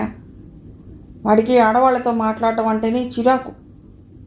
నాతో బాగానే మాట్లాడతారే. అది వాడి సంస్కారం. వాడు వాళ్ళ బావపోయిన కొత్తల్లో ఆడవాళ్లతో అస్సలు మాట్లాడనని, జీవితంలో పెళ్లి మాట తలపెట్టనని ఒట్టు పెట్టుకున్నాడు. వైశాలి భవిష్యత్తే తన జీవితం అన్నాడు. నువ్వు తరచూ వాడిని కలవటం వాడికి నచ్చటం లేదు. నా దగ్గర బాధపడుతున్నాడు. వీణ మొహంలో మారుతున్న రంగుల్ని గమనిస్తోంది విమల. ఆయనకి ఇబ్బంది కలిగించే పని నేనేదీ చెయ్యను. ఉద్యోగంలో చేరాక అసలు ఆయన్ని కలవనే లేదు. 5-6 సార్లు ఫోన్లో మాట్లాడాను అంతే. అది మానేసేయ్ కరుకుగా అంది విమల. అలాగే. మా వాడి గురించి మర్చిపోయి బుద్ధిగా నీ ఉద్యోగం నువ్వు చూసుకో. వీణలోని ఆనందం అంతా ఆవిరైపోయింది. వెళ్ళొస్తానండి. లేచింది వీణ. మళ్ళీ రావద్దన్నానుగా. సారీ, వెడతాను. ఆ స్వీట్ ప్యాకెట్ పట్టుకుపో. మా ఇంట్లో స్వీట్లు ఎవరూ తినరు. స్వీట్ ప్యాకెట్ తీసుకుని బయటకు వస్తున్నప్పుడు అప్రయత్నంగా వీణ కళ్ళు చెమ్మగిల్లాయి. బయట చిక్కుపడుతున్న చీకటిని చూస్తుంటే చైతన్య గుర్తుకొచ్చాడు. ఇహ అతడిని గురించి ఆలోచించే పని లేదు మనసులోనే అనుకుంది వీణ. రిక్షా రంగడు ఏదో పెళ్లి వచ్చి 2 రోజులు రానన్నాడు. రాధాకృష్ణ చైతన్యని పికప్ చేసుకుని వచ్చాడు. సాయంత్రం కూడా ఇంటి దగ్గర డ్రాప్ చేస్తాలే. నీకు ఇబ్బంది మొహమాటంగా అన్నాడు చైతన్య. సాయంత్రం 5:30 కల్లా చైతన్య సీట్ దగ్గరికి వచ్చాడు రాధాకృష్ణ. వెళదామా? నేను రెడీ, లేచాడు చైతన్య. ఒకసారి వీణగారికి ఫోన్ చేయి, ఎలా ఉన్నారో కనుక్కుందా? అవును, నేను మాట్లాడి కూడా 10 రోజులు దాటిపోయింది. హాస్పిటల్ నంబర్ డయల్ చేస్తూ అన్నాడు చైతన్య. హలో. ఫోన్లో వీణ మోగినట్లుగా వీణ గొంతు. ఆ గొంతు చైతన్యలో కొత్త ఉత్సాహం నింపింది. నేను చైతన్యని, బాగున్నారా? వీణ మౌనంగా ఉండిపోయింది. మిమ్మల్నే, బాగున్నారా? బాగున్నాను కాబట్టే డ్యూటీకి వచ్చాను. డ్యూటీ ఎలా ఉంది? నవ్వాడు చైతన్య. పిచ్చాపాటి మాట్లాడే తీరిక లేకుండా ఉంది. అయినా ఫోన్ ఎందుకు చేశారు? వీణ మాటలకి చైతన్య తెల్లబోయాడు. జవాబేం చెప్పాలో తోచలేదు. మీతో మాట్లాడి 10 రోజులైంది కదా అని. నా యోగక్షేమాలు కనుక్కోవాల్సిన అవసరం మీకేమిటి? అతి చనువు తీసుకునే వాళ్ళంటే నాకు అసహ్యం. దగ్గరగా కూర్చుని ఉన్న రాధాకృష్ణకి వీణ మాటలు కూడా వినిపిస్తున్నాయి. చైతన్య మొహంలో మారుతున్న రంగుల్ని గమనిస్తున్నాడు రాధాకృష్ణ. వీణ మాటలు చిత్రంగా తోచాయి చైతన్యకి. ఈరోజు మీరేదో కొత్తగా మాట్లాడుతున్నారు. మీలో ఏదో మార్పు కనిపిస్తోంది. మార్పు మానవ సహజం. చీటికి మాటికి ఫోన్లు చేయవద్దు. ఠక్కున ఫోన్ పెట్టేసింది వీణ. 5 నిమిషాల సేపు చైతన్య తేరుకోలేకపోయాడు. పద పెడదాం, చైతన్య భుజం మీద చేయి వేస్తూ అన్నాడు రాధాకృష్ణ. 10 నిమిషాల పాటు చైతన్య పెదవి విప్పలేదు. స్కూటర్ గానసభను సమీపిస్తుండగా, ఈరోజు నేను బాగా అప్సెట్ అయ్యాను అన్నాడు చిన్నగా. ఎందుకు? ఏమీ తెలియనట్లే అన్నాడు రాధాకృష్ణ. వీణ మాట్లాడిన తీరుకి ఆవిడెలా మాట్లాడితే నీకేం? అలా అంటావేటి? ఉద్యోగం దొరకగానే వీణ మారిపోయింది. అయి ఉండవచ్చు. అందువల్ల మనకి నష్టమేమిటి? నష్టమని కాదు, అలా పుల్లవిరిచి మాట్లాడినందుకు మనసు చివుక్కుమంది. ఆ మనసులోంచి వీణ అనే వ్యక్తి జ్ఞాపకాలు చెరిపోయి ఏ బాధ ఉండదు. అది అంత తేలిక? అంటే నువ్వు వీణని బైక్ స్లో చేస్తూ అన్నాడు రాధాకృష్ణ. అభిమానిస్తున్నాను. కొంపదీసి ప్రేమించడం లేదు కదా? అటువంటి అత్యాశలు లేవు. మనసులో అభిమానం అలాగే ఉండాలంటే ఇక ఆ మనిషిని పలుకరించకు. తను అలా ఎందుకు మాట్లాడిందో అర్థం కావటం లేదు. ఇంత మారిపోయింది. అక్కడి పరిస్థితులు, ఇతర కారణాలు తెలుసుకోకుండా మాటలను బట్టి మనిషి మారిపోయిందని నిర్ణయానికి వచ్చేయకూడదు. చైతన్య ఇంటి ముందు బైక్ పార్క్ చేస్తూ అన్నాడు రాధాకృష్ణ. చైతన్య ఇంకా మొహం దిగాలుగానే పెట్టుకుని ఉండటంతో అతడి వెనకే లోపలికి వెళ్ళాడు రాధాకృష్ణ. ఈ మధ్య భార్గవి గారిని తీసుకురావటం లేదు అంది విమల. తను ప్రైవేట్గా ఎంఏకి కట్టింది. సీరియస్గా చదువుతోంది. కుర్చీలో కూర్చుంటూ అన్నాడు రాధాకృష్ణ. మంచిదే. చదువన్నది ఉద్యోగం కోసమే కాదు కదా. ఇద్దరికీ కాఫీ తెస్తాను. వంటింట్లోకి వెళ్ళబోయింది విమల. తలనొప్పిగా ఉంది, టీ కలుపక్క, కణతలు నొక్కుంటూ అన్నాడు చైతన్య. అదే, ఒంట్లో బాలేదా? చైతన్య నుదుటి మీద చేయి వేస్తూ అడిగింది విమల. మీ వాడి మనస్సే బాగోలేదు కల్పించుకున్నాడు రాధాకృష్ణ. ఏమైనా గొడవ జరిగిందా? గొడవ పాడా? ఆ వీణ అనే అమ్మాయి ఫోన్లో సరిగ్గా మాట్లాడలేదుట. తెగ ఫీల్ అయిపోతున్నాడు. విమల మొహంలో గబగబా రంగులు మారాయి. ఏమందిరా అమ్మాయి? చైతన్యని కదిపింది విమల. చైతన్య ఏమీ మాట్లాడలేదు. ఫోన్లో మాట్లాడే తీరిక లేదంది. అసలు ఫోన్ చేసే అవసరం ఏమిటని అడిగింది అన్నాడు రాధాకృష్ణ కల్పించుకుని. తేలిగ్గా నిట్టూర్చింది విమల. ఆ అమ్మాయి అలా అనటంలో తప్పే ఉంది. అయినా ఆ అమ్మాయితో నీకు మాటలే ఉంటాయిరా? నిజానికి ఫోన్ చేయించింది నేను, బయటపడ్డాడు రాధాకృష్ణ. కొత్త ఉద్యోగం ఎలా ఉందో అని వాకప్ చేశాడు చైతన్య. అవునక్క, ఎలా ఉన్నారని అడిగానంతే. సిగ్గు లేకపోతే సరి. నేను ఆ రోజే చెప్పాను, పిల్ల ఎటువంటిదో తెలుసుకోకుండా ఉద్యోగానికి రికమెండ్ చేయడం బుద్ధి తక్కువ పని అని. ఉద్యోగం వేయించి ఊరుకోక మాటి మాటికి ఆరాలు దేనికి? ఆ ఉద్యోగం బాగాలేకపోతే మరొకటి చూసుకుంటుంది. నీకెందుకు? అక్కర్లేనివన్నీ పూసుకుంటే తలనొప్పి రాక మరే వస్తుంది. చైతన్యని మెత్తగా చీవాట్లు పెట్టి ఇద్దరికి స్ట్రాంగ్ టీ కలుపుకునొచ్చింది విమల. నువ్వేదో ఆవిడకి మేలు చేశావని, ఆవిడ కృతజ్ఞత చూపించలేదని బాధపడకు. వెళ్లే ముందు తన వెనకే గుమ్మం దాకా వచ్చిన చైతన్యతో అన్నాడు రాధాకృష్ణ. చచ్చా, నేను అలా అనుకోవటం లేదు. నేనేం చేశాను? మన నిమిత్త మాత్రులం. ఏం జరిగినా వారి వారి అదృష్టాన్ని బట్టి, తలరాతను బట్టి జరుగుతూ ఉంటుంది. అలా వేదాంతాన్ని నమ్ముకో, ఎటువంటి బాధ ఉండదు. చైతన్య భుజం తట్టి వెళ్ళిపోయాడు రాధాకృష్ణ. నువ్వు మోడర్న్ డ్రెస్లు ఎందుకు వేసుకోవు? ఆ రోజు లంచ్ టేబుల్ దగ్గర వీణని అడిగింది సౌమ్య. సౌమ్య పాథాలజీ ల్యాబ్లో చేస్తోంది. క్రితం సంవత్సరమే పెళ్ళయింది. 25 జీన్స్ మిడ్డీలు వేస్తూ 18 ఏళ్ల పిల్లలా కనిపించాలని ప్రయత్నం చేస్తూ ఉంటుంది. సహజ సౌందర్యం కన్నా అలంకరణ వల్ల తెచ్చుకున్న ఆకర్షణ ఎక్కువ. నాకు ఆ ఇంట్రెస్ట్ లేదు, అంత స్థోమత కూడా లేదు, చపాతీ తుంచుతూ అంది వీణ. ఇంత అందంగా ఉన్న నువ్వు ఈ పంజాబీ డ్రెస్లు చీరలు కాక ఇంకా ఆధునికంగా ఉంటే అద్దరిపోతుంది. ఎవరికి? నవ్వింది వీణ. హాస్పిటల్కి వచ్చిన వాళ్ళందరికీ. అప్పుడు హాస్పిటల్లో బెడ్లు ఖాళీ ఉండవు. మంచిదేగా. పిచ్చి డ్రెస్లు వేసుకోవటం నాకు మాత్రం మంచిది కాదు.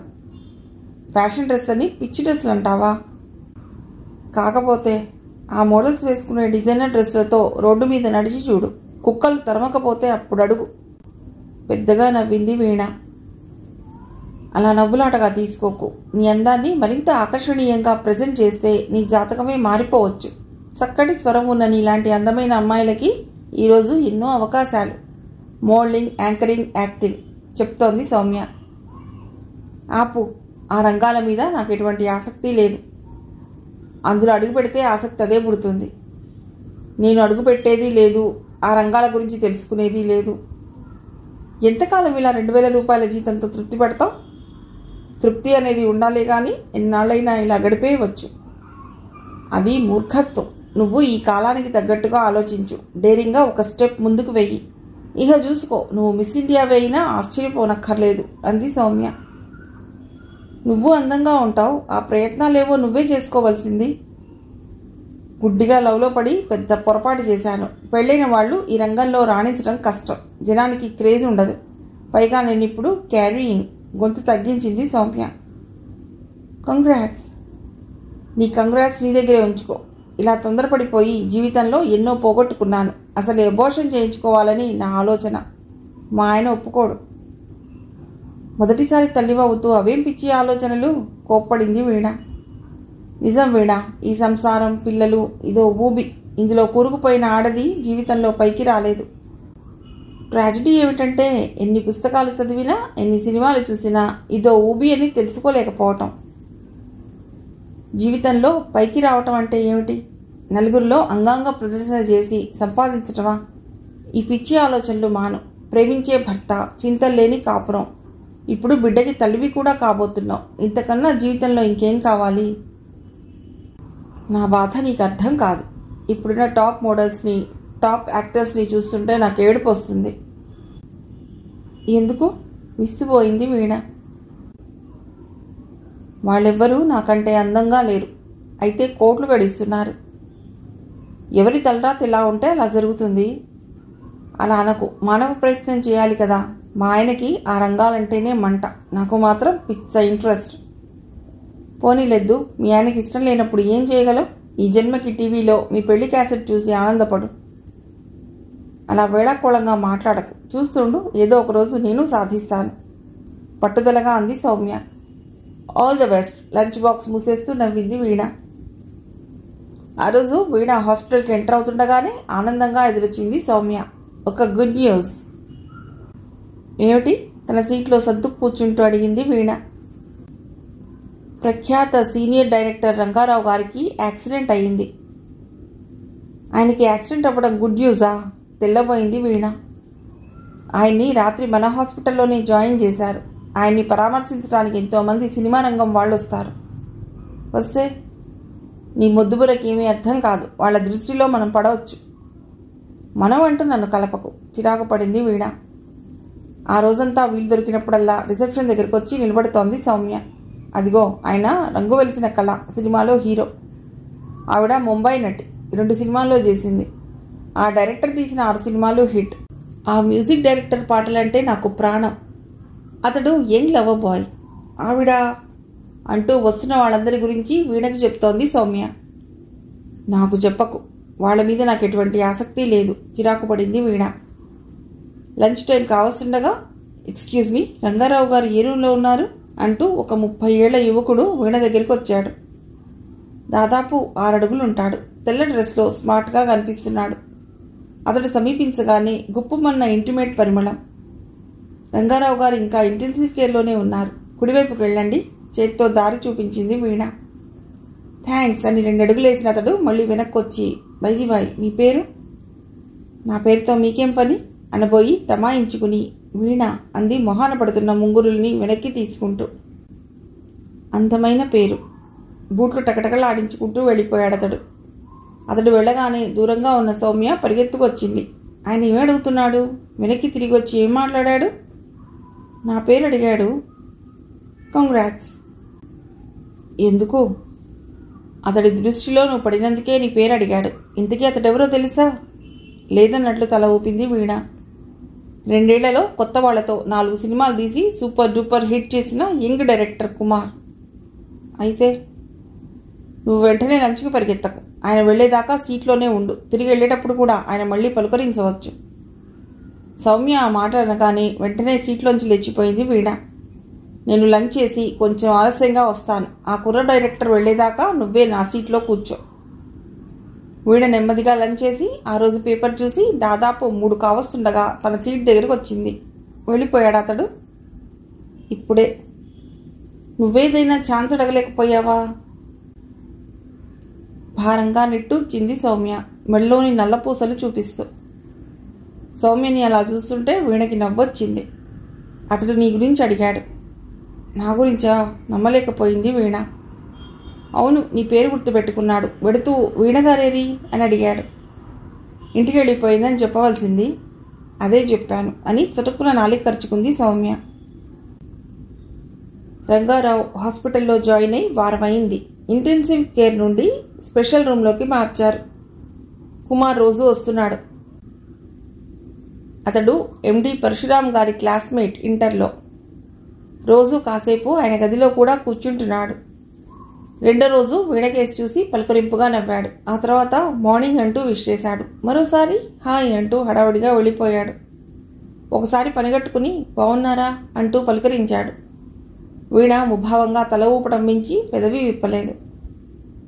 సౌమ్య చీవాట్లు పెట్టింది. కుమార్ గారి దృష్టిలో పడాలని ముంబై భామలు కూడా ఆయన ఇంటి ముందు క్యూ కడతారు. నువ్వేంటి పలుకరించినా మాట్లాడవు? ఆ అవసరం నాకు లేదు, నిర్లక్ష్యంగా అంది వీణ. ఆ సాయంత్రం వీణ డ్యూటీ అయిపోయి పెడుతుంటే ఎండి పరశురామ్ గారి దగ్గర నుండి ఫోన్ వచ్చింది. ఒకసారి రండి. వీణ భుజాన ఉన్న బ్యాగ్ మళ్లీ కుర్చీకి తగిలించి ఎండి గారి రూమ్ వైపు నడిచింది.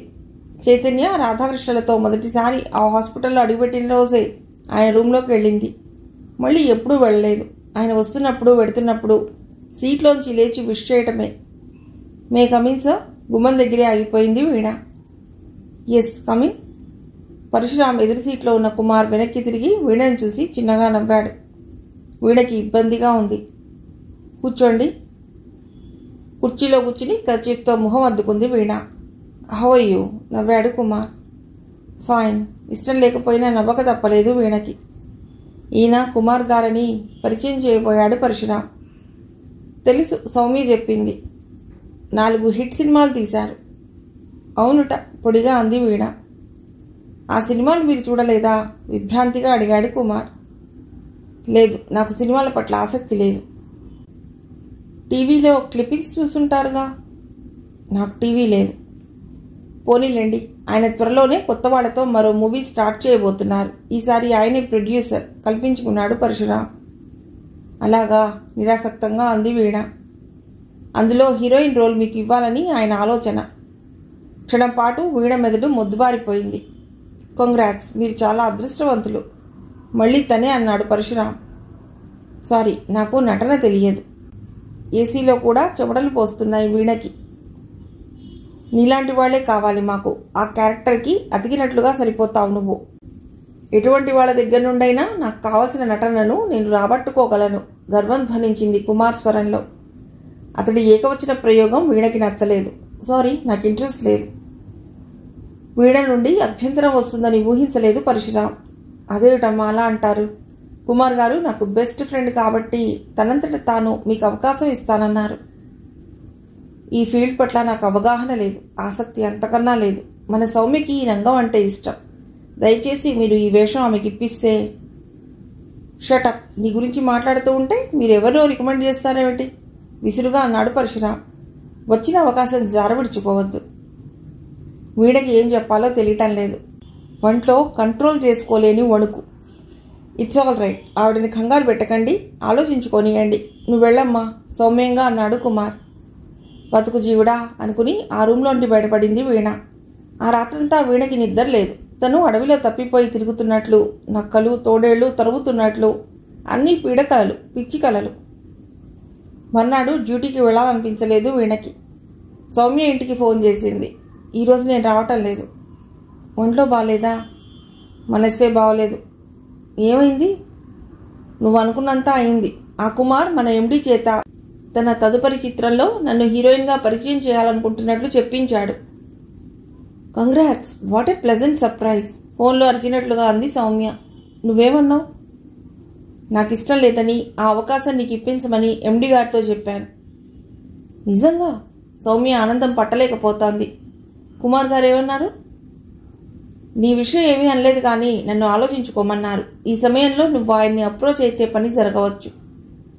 అలాగే, తప్పకుండా ఆయన్ని కలుస్తాను. నా కోసం ప్రే చేయి. అలాగే, బయట ఎవరో ఫోన్ కోసం చూస్తున్నారు. ఫోన్ పెట్టేస్తూ అంది వీణ. ఎస్టీడీ బూత్లోంచి బయటకు వస్తూ సౌమ్యకి అవకాశం దొరికితే తనకి తలనొప్పి ఉండదు. తప్పక సౌమ్యకి ఆ ఛాన్స్ దొరకాలి అనుకుంది వీణ పదే పదే. రాత్రి కలత నిద్ర కావడంతో భోజనం చేసి పగలంతా పడుకుంది వీణ. సాయంత్రం ఏమీ తోచక లింగంపల్లిలో ఉన్న పాత రాఘవేంద్ర స్వామి గుడికి వెళ్ళింది. ఆ గుడిలో కోరుకున్న కోరికలన్నీ తీరుతాయని వీణ నమ్మకం. 3 ప్రదక్షిణలు చేసి, నాకు మనశ్శాంతిని ప్రసాదించు స్వామి, ఈ గండం గట్టెక్కించు అంటూ ఆ రాఘవేంద్రుని వేడుకుంది వీణ. తీర్థం పుచ్చుకుని అక్షింతలు నెత్తిన జల్లుకుని పక్కనే అరుగు మీద కూర్చుంది. జనం పల్సగా ఉన్నారు. హఠాత్తుగా జనంలో ప్రదక్షిణాలు చేస్తున్న రాధాకృష్ణ కనిపించాడు. పలుకరింపుగా నవ్వింది వీణ. 5 నిమిషాల తర్వాత వీణ పక్కనే అరుగు మీద కూర్చున్నాడు రాధాకృష్ణ. ఎలా ఉన్నారని అడగవచ్చా? అదేం ప్రశ్న? తెల్లబోయింది వీణ. ఏమో, మీతో మాట్లాడాలంటేనే భయంగా ఉంది. 10 రోజుల క్రితం ఇదే ప్రశ్న మా చైతన్య వేస్తే, నా యోగక్షేమాలు కనుక్కోవాల్సిన అవసరం మీకేమిటి? అది చనువు తీసుకునేవాళ్ళంటే నాకు అసహ్యం అంటూ ఆ అమాయక జీవిని ఫోన్లో దులిపేశారుగా. వీణ మొహంలోకే గుచ్చి చూస్తూ అన్నాడు రాధాకృష్ణ. వీణ మొహం దీనంగా మారింది. ఆయన ఎంతో బాధపడి ఉంటారు. బాధపడక మీ మాటలకి ఆనందపడతాడా? క్షణం ఏమీ మాట్లాడలేదు వీణ. ఉద్యోగం వచ్చాక మీరు మారిపోయారని అనుకున్నాడు చైతన్య. లేదు, వాళ్ళ అక్కగారు చెప్పినట్లు నడుచుకోవడానికి అలా మాట్లాడవలసి వచ్చింది. వాళ్ళ అక్కగారిని మీరెప్పుడు కలిశారు? ఆవిడ చెప్పిన విషయాలేమిటి? అంత అయోమయంగా ఉంది రాధాకృష్ణకి. తను స్వీట్ ప్యాకెట్ తీసుకుని చైతన్య ఇంటికి వెళ్ళటం, విమల తనతో అన్న మాటలు అన్నీ పూసగుచ్చినట్లుగా వివరించింది వీణ. చైతన్య గారికి ఆడవాళ్లతో మాట్లాడటం అంటేనే చిరాకుట. నిన్ను తరచూ కలవటం, మాట్లాడటం ఇబ్బందిగా ఉన్నట్లు ఆవిడకి చెప్పారట. వైశాలిని పైకి తీసుకురావడమే తన జీవిత లక్ష్యమని, అందుకే పెళ్లి మాట తలపెట్టారని ఒట్టు పెట్టుకున్నారట. ఆవిడ ఇవన్నీ చెప్పాక ఆయనతో మునుపటిలా ఎలా మాట్లాడగలను? రాధాకృష్ణ మొహం కోపంతో ఎర్రబడింది. పరిస్థితులు మనుషుల్ని ఎంత స్వార్థపరుల్ని చేస్తాయి. భర్త పోయి దిక్కుతోచని స్థితిలో ఉన్న ఆవిడని పెద్ద మనసుతో ఇంట్లో తెచ్చిపెట్టుకున్నాడు చైతన్య. అనుక్షణం అక్క కుటుంబం గురించే చింత అతడికి. ఇప్పుడు ఆ మహాతల్లికి తమ్ముడు పెళ్లి చేసుకుంటే తమని సరిగ్గా చూడడని భయం పట్టుకున్నట్లుంది. అందుకే చైతన్య ఆడవాళ్లతో చనువుగా ఉండటం సహించలేకపోతోంది. మీ పరిచయాన్ని ఆదిలోనే తుంచేయాలని అలా కట్టుకథలు అల్లి ఉంటుంది. నేను నమ్మలేకపోతున్నాను. తన స్వార్థం కోసం ఆవిడ తోడబుట్టిన వాడి జీవితంలో ఆనందం లేకుండా చేస్తుందా? విభ్రాంతిగా అంది వీణ. చైతన్యకి మీరంటే ఎంతో అభిమానం. మీరు అలా కఠినంగా మాట్లాడేసరికి ఎంత కుంగిపోయాడో తెలుసా? రేపే ఫోన్ చేసి సారీ చెప్తాను. వాళ్ళ అక్కన్న మాటలు చెప్పకండి. మనస్సు అసలే సున్నిత, తట్టుకోలేడు. అవేం చెప్పనులేండి. ఆ రోజు మూడ్ బాగోలేదని చెప్తాను. లేచింది వీణ. ఈ రోజు నుండి నేను సీరియస్గా ఒక పని మీద ఉండాలి. తను లేచాడు రాధాకృష్ణ. ఏం పని? అడిగింది వీణ. వెంటనే చైతన్యకి పెళ్లి సంబంధం చూడాలి. ఇన్నాళ్ళు పెద్దావిడ ఉంది కదా, ఆవిడే చూసుకుంటుందనుకున్నాను. ఆవిడ ఏమైనా సంబంధాలు చూస్తే చెడగొడుతుంది. చస్తే తమ్ముడికి పెళ్లి చేయదు. చైతన్య పెళ్లి నేను చేస్తాను స్థిరంగా అన్నాడు రాధాకృష్ణ. ఇద్దరూ బయటకు వచ్చారు. బయట చీకట్లు ముసురుకుంటున్నాయి. కార్తీక మాసం కావడంతో గాలి చల్లగా వీస్తోంది. మిమ్మల్ని ఇంటి దగ్గర డ్రాప్ చేయమంటారా? వద్దు, నేను నడిచి వెళ్ళిపోతాను, కాసేపు నడవాలనుంది. Good night. రాధాకృష్ణ వెళ్ళిపోయాడు. వీణ చిన్నగా నడుస్తోంది. హాస్పిటల్లో జరుగుతున్న ప్రహసనం రాధాకృష్ణకి చెప్పి ఉండవలసింది. అతడు పరశురాం గారికి నచ్చజెప్పి ఉండేవాడేమో. తను చైతన్య గొడవలో పడి తన ప్రాబ్లం మర్చిపోయింది. రేపు ఫోన్ చేసి రాధాకృష్ణకి అంతా చెప్పాలి. అలా అనుకున్నాక వీణ మనసు తేలికపడింది. ఆ రోజు హాస్పిటల్కి వెడుతూనే పాథాలజీ ల్యాబ్లో ఉన్న సౌమ్య దగ్గరికి వెళ్ళింది వీణ. కుమార్ గారితో మాట్లాడావా? సౌమ్య చాలా డల్గా కనబడింది. మాట్లాడాను. ఏమన్నారాయన? ఆతృతగా అడిగింది వీణ. తన సినిమాలో నాకు తగిన క్యారెక్టర్ లేదుట. ఉస్సూరు మంది వీణ. సారీ. చెప్పానుగా, అసలు కారణం ఇది. పవిట చాటు నుండి మంగళసూత్రాలు పైకి తీసి చూపిస్తూ కసిగా అంది సౌమ్య. వీణ తన సీట్లో కూర్చున్న అరగంటలోనే పరశురాం నుండి పిలుపొచ్చింది. వీణ అడుగులు తడబడుతున్నాయి. తను ఇంకా రాధాకృష్ణకి ఏ సంగతి చెప్పనే లేదు. ఇప్పుడు పరశురాం గారు ఏమంటారు? రూమ్లో పరశురాం గారు ఒక్కరే ఉండటం కొంచెం రిలీఫ్గా అనిపించింది. Good morning sir. కూర్చోండి. వీణ తలదించుకునే ఉంది. రాత్రి కుమార్ గారు ఫోన్ చేశారు. వీణ ఏమీ మాట్లాడలేదు. ఈ గురువారమే ముహూర్తపు షాట్ తీయాలట. నేను నా తరఫున హామీ ఇచ్చేశాను. మిమ్మల్ని ఒప్పించే పూచి కుమార్ గారు నా నెత్తిన పెట్టారు మరి. చిన్నగా నవ్వుతూ అన్నాడు పరశురాం. వీణకి ఉక్కిరి బిక్కిరిగా ఉంది. ఏం జవాబు చెప్పాలో తోచడం లేదు. మీ నుండి పాజిటివ్ రెస్పాన్స్ వస్తుందనే నేను ఆశపడుతున్నాను. నిన్నంతా లీవ్ పెట్టుకుని మరీ ఆలోచించుకున్నారు కదా. ఒంట్లో బాలేక లీవ్ ఇట్. ఇప్పుడు మీరు నిన్న లీవ్ ఎందుకు పెట్టారో తెలుసుకోవటానికి పిలవలేదు నేను. మీ నిర్ణయం ఏమిటో చెప్పండి. ఒక సంగతి మనసులో పెట్టుకోండి. కుమార్ తరఫు నుండి మన క్యాన్సర్ యూనిట్ డెవలప్మెంట్కి పెద్ద మొత్తంలో డొనేషన్స్ ఎక్స్పెక్ట్ చేస్తున్నాం. మనం కుమార్ని ప్లీజ్ చేయక తప్పదు. సౌమ్య ఎంతో ఇంట్రెస్ట్ చూపిస్తోంది కదా, నసిగినట్లుగా అంది వీణ. కుమార్ ఫ్రాంక్గా చెప్పేశాడు. పెళ్లైపోయిన సౌమ్యని హీరోయిన్గా పరిచయం చేయలేనని. అయినా ఈ కాలంలో హీరోయిన్ స్నేహితురాలి రోల్కి కూడా పెళ్లైపోయిన వారిని ఎవ్వరూ తీసుకోరు. పరశురాంకి అసహనంగా ఉంది. ఆ గండం ఇలా గట్టెక్కించాలో బోధపడుతోంది వీణకి. అది కాదు సార్. మరేమో. మీరు కుంటి సాగులు చెప్పవద్దు. సూటిగా విషయంలోకి రండి. తొందరలోనే నా పెళ్లి మా వుడ్బీకి ఇష్టం లేదు. అందుకే. వాట్? అద్దిరిపడ్డాడు పరశురాం. అప్పుడే మీకు పెళ్ళా? అవునన్నట్లుగా తలూపింది వీణ. బహుశా ఈ నెలాఖరులోనే ఉండవచ్చు. పెళ్లికి అంత తొందరే వచ్చింది. పరశురాం తన పర్సనల్ విషయం కామెంట్ చేసేసరికి సరైన కోపం వచ్చింది వీణకి. తప్పే ఉంది సార్. నా అనేవాళ్ళు లేని దాన్ని జీవితంలో సాధ్యమైనంత త్వరలో స్థిరపడాలని, ఒక అండ చూసుకోవాలని నాకు మాత్రం ఉండదా? వీణ అలా తీవ్రంగా అడిగేసరికి కొద్దిగా సర్దుకున్నాడు పరశురాం. అందులో ఎక్కగల అవకాశం మిమ్మల్ని వెతుక్కుంటూ వచ్చింది. చేతులా దాన్ని జారవిడుచుకోకండి. పెళ్లి వాయిదా వేసుకోండి.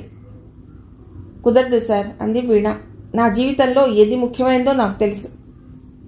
సరే, ఇక మీరు వెళ్ళండి. సెల్ ఫోన్ చేతిలోకి తీసుకుంటూ అన్నాడు పరశురాం. వీణ తన సీట్లోకి వచ్చి కూర్చుంది. కానీ మనసులో లేదు. తల తిరిగిపోతోంది. నెలాఖరులోనే పెళ్లి అని చెప్పి ఇప్పటికీ ఈ గండంలోంచి బయటపడింది. కానీ ఈ 20 రోజుల్లో తన పెళ్లి ఎలా జరుగుతుంది? ఎవరు చేసుకుంటారు? ఈ నెలాఖరు లోపల మరో ఉద్యోగం చూసుకోవాలి. అంత త్వరలో మరో ఉద్యోగం ఎలా దొరుకుతుంది? తను ఈ 2 నెలల పాటు చెప్పులు అరిగేలా తిరిగింది. చైతన్య, రాధాకృష్ణలు పూనుకోవటంతో తనకి ఈ ఉద్యోగం వచ్చింది. ఇక్కడ ఇతరత్రా ఎటువంటి సమస్యలు లేవు.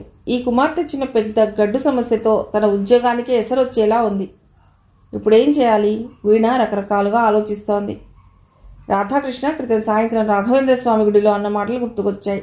వెంటనే చైతన్యకి పెళ్లి సంబంధం చూడాలి. చైతన్య పెళ్లి నేను చేస్తాను. ఎంతో ఆత్మీయంగా ఉండే చైతన్య, సంస్కారంతో నిండి ఉండే అతడి మాటలు గుర్తుకొచ్చాయి. చైతన్య అంధుడు కావచ్చు. అయితేనేం? కళ్ళుండి గుడ్డిగా ప్రవర్తించే వారికంటే ఎంతో నయం. కళ్ళున్న ప్రతి మగాడు వయసుతో పని లేకుండా తనని అదోలా తినేసేలా చూసేవారే. మగవాడి చూపులంటేనే తనకి కంపరం. చైతన్య ఒక్కళ్ళలోనే అటువంటి వెగటు భావన కనిపించలేదు. అతడి మాటల్లో అభిమానం, ఆత్మీయత తొణికిసలాడుతూ ఉంటాయి. అవును, చైతన్య తనకి అన్ని విధాలా తగినవాడు. చైతన్యని చేసుకుంటే అతడి జీవితానికో దారి, తన బతుక్కో భద్రత. ఒక నిర్ణయానికి వచ్చిన వీణ వెంటనే టెలిఫోన్ రిసీవర్ చేతిలోకి తీసుకుంది. డైరీలో నెంబర్ చూసి డయల్ చేసింది. హలో, అవతలి గొంతు చైతన్యది కాదు. రాధాకృష్ణ గారితో మాట్లాడాలండి. హలో, లైన్లోకి వచ్చాడు రాధాకృష్ణ. హలో రాధాకృష్ణ గారు, నేను వీణని. చెప్పండి.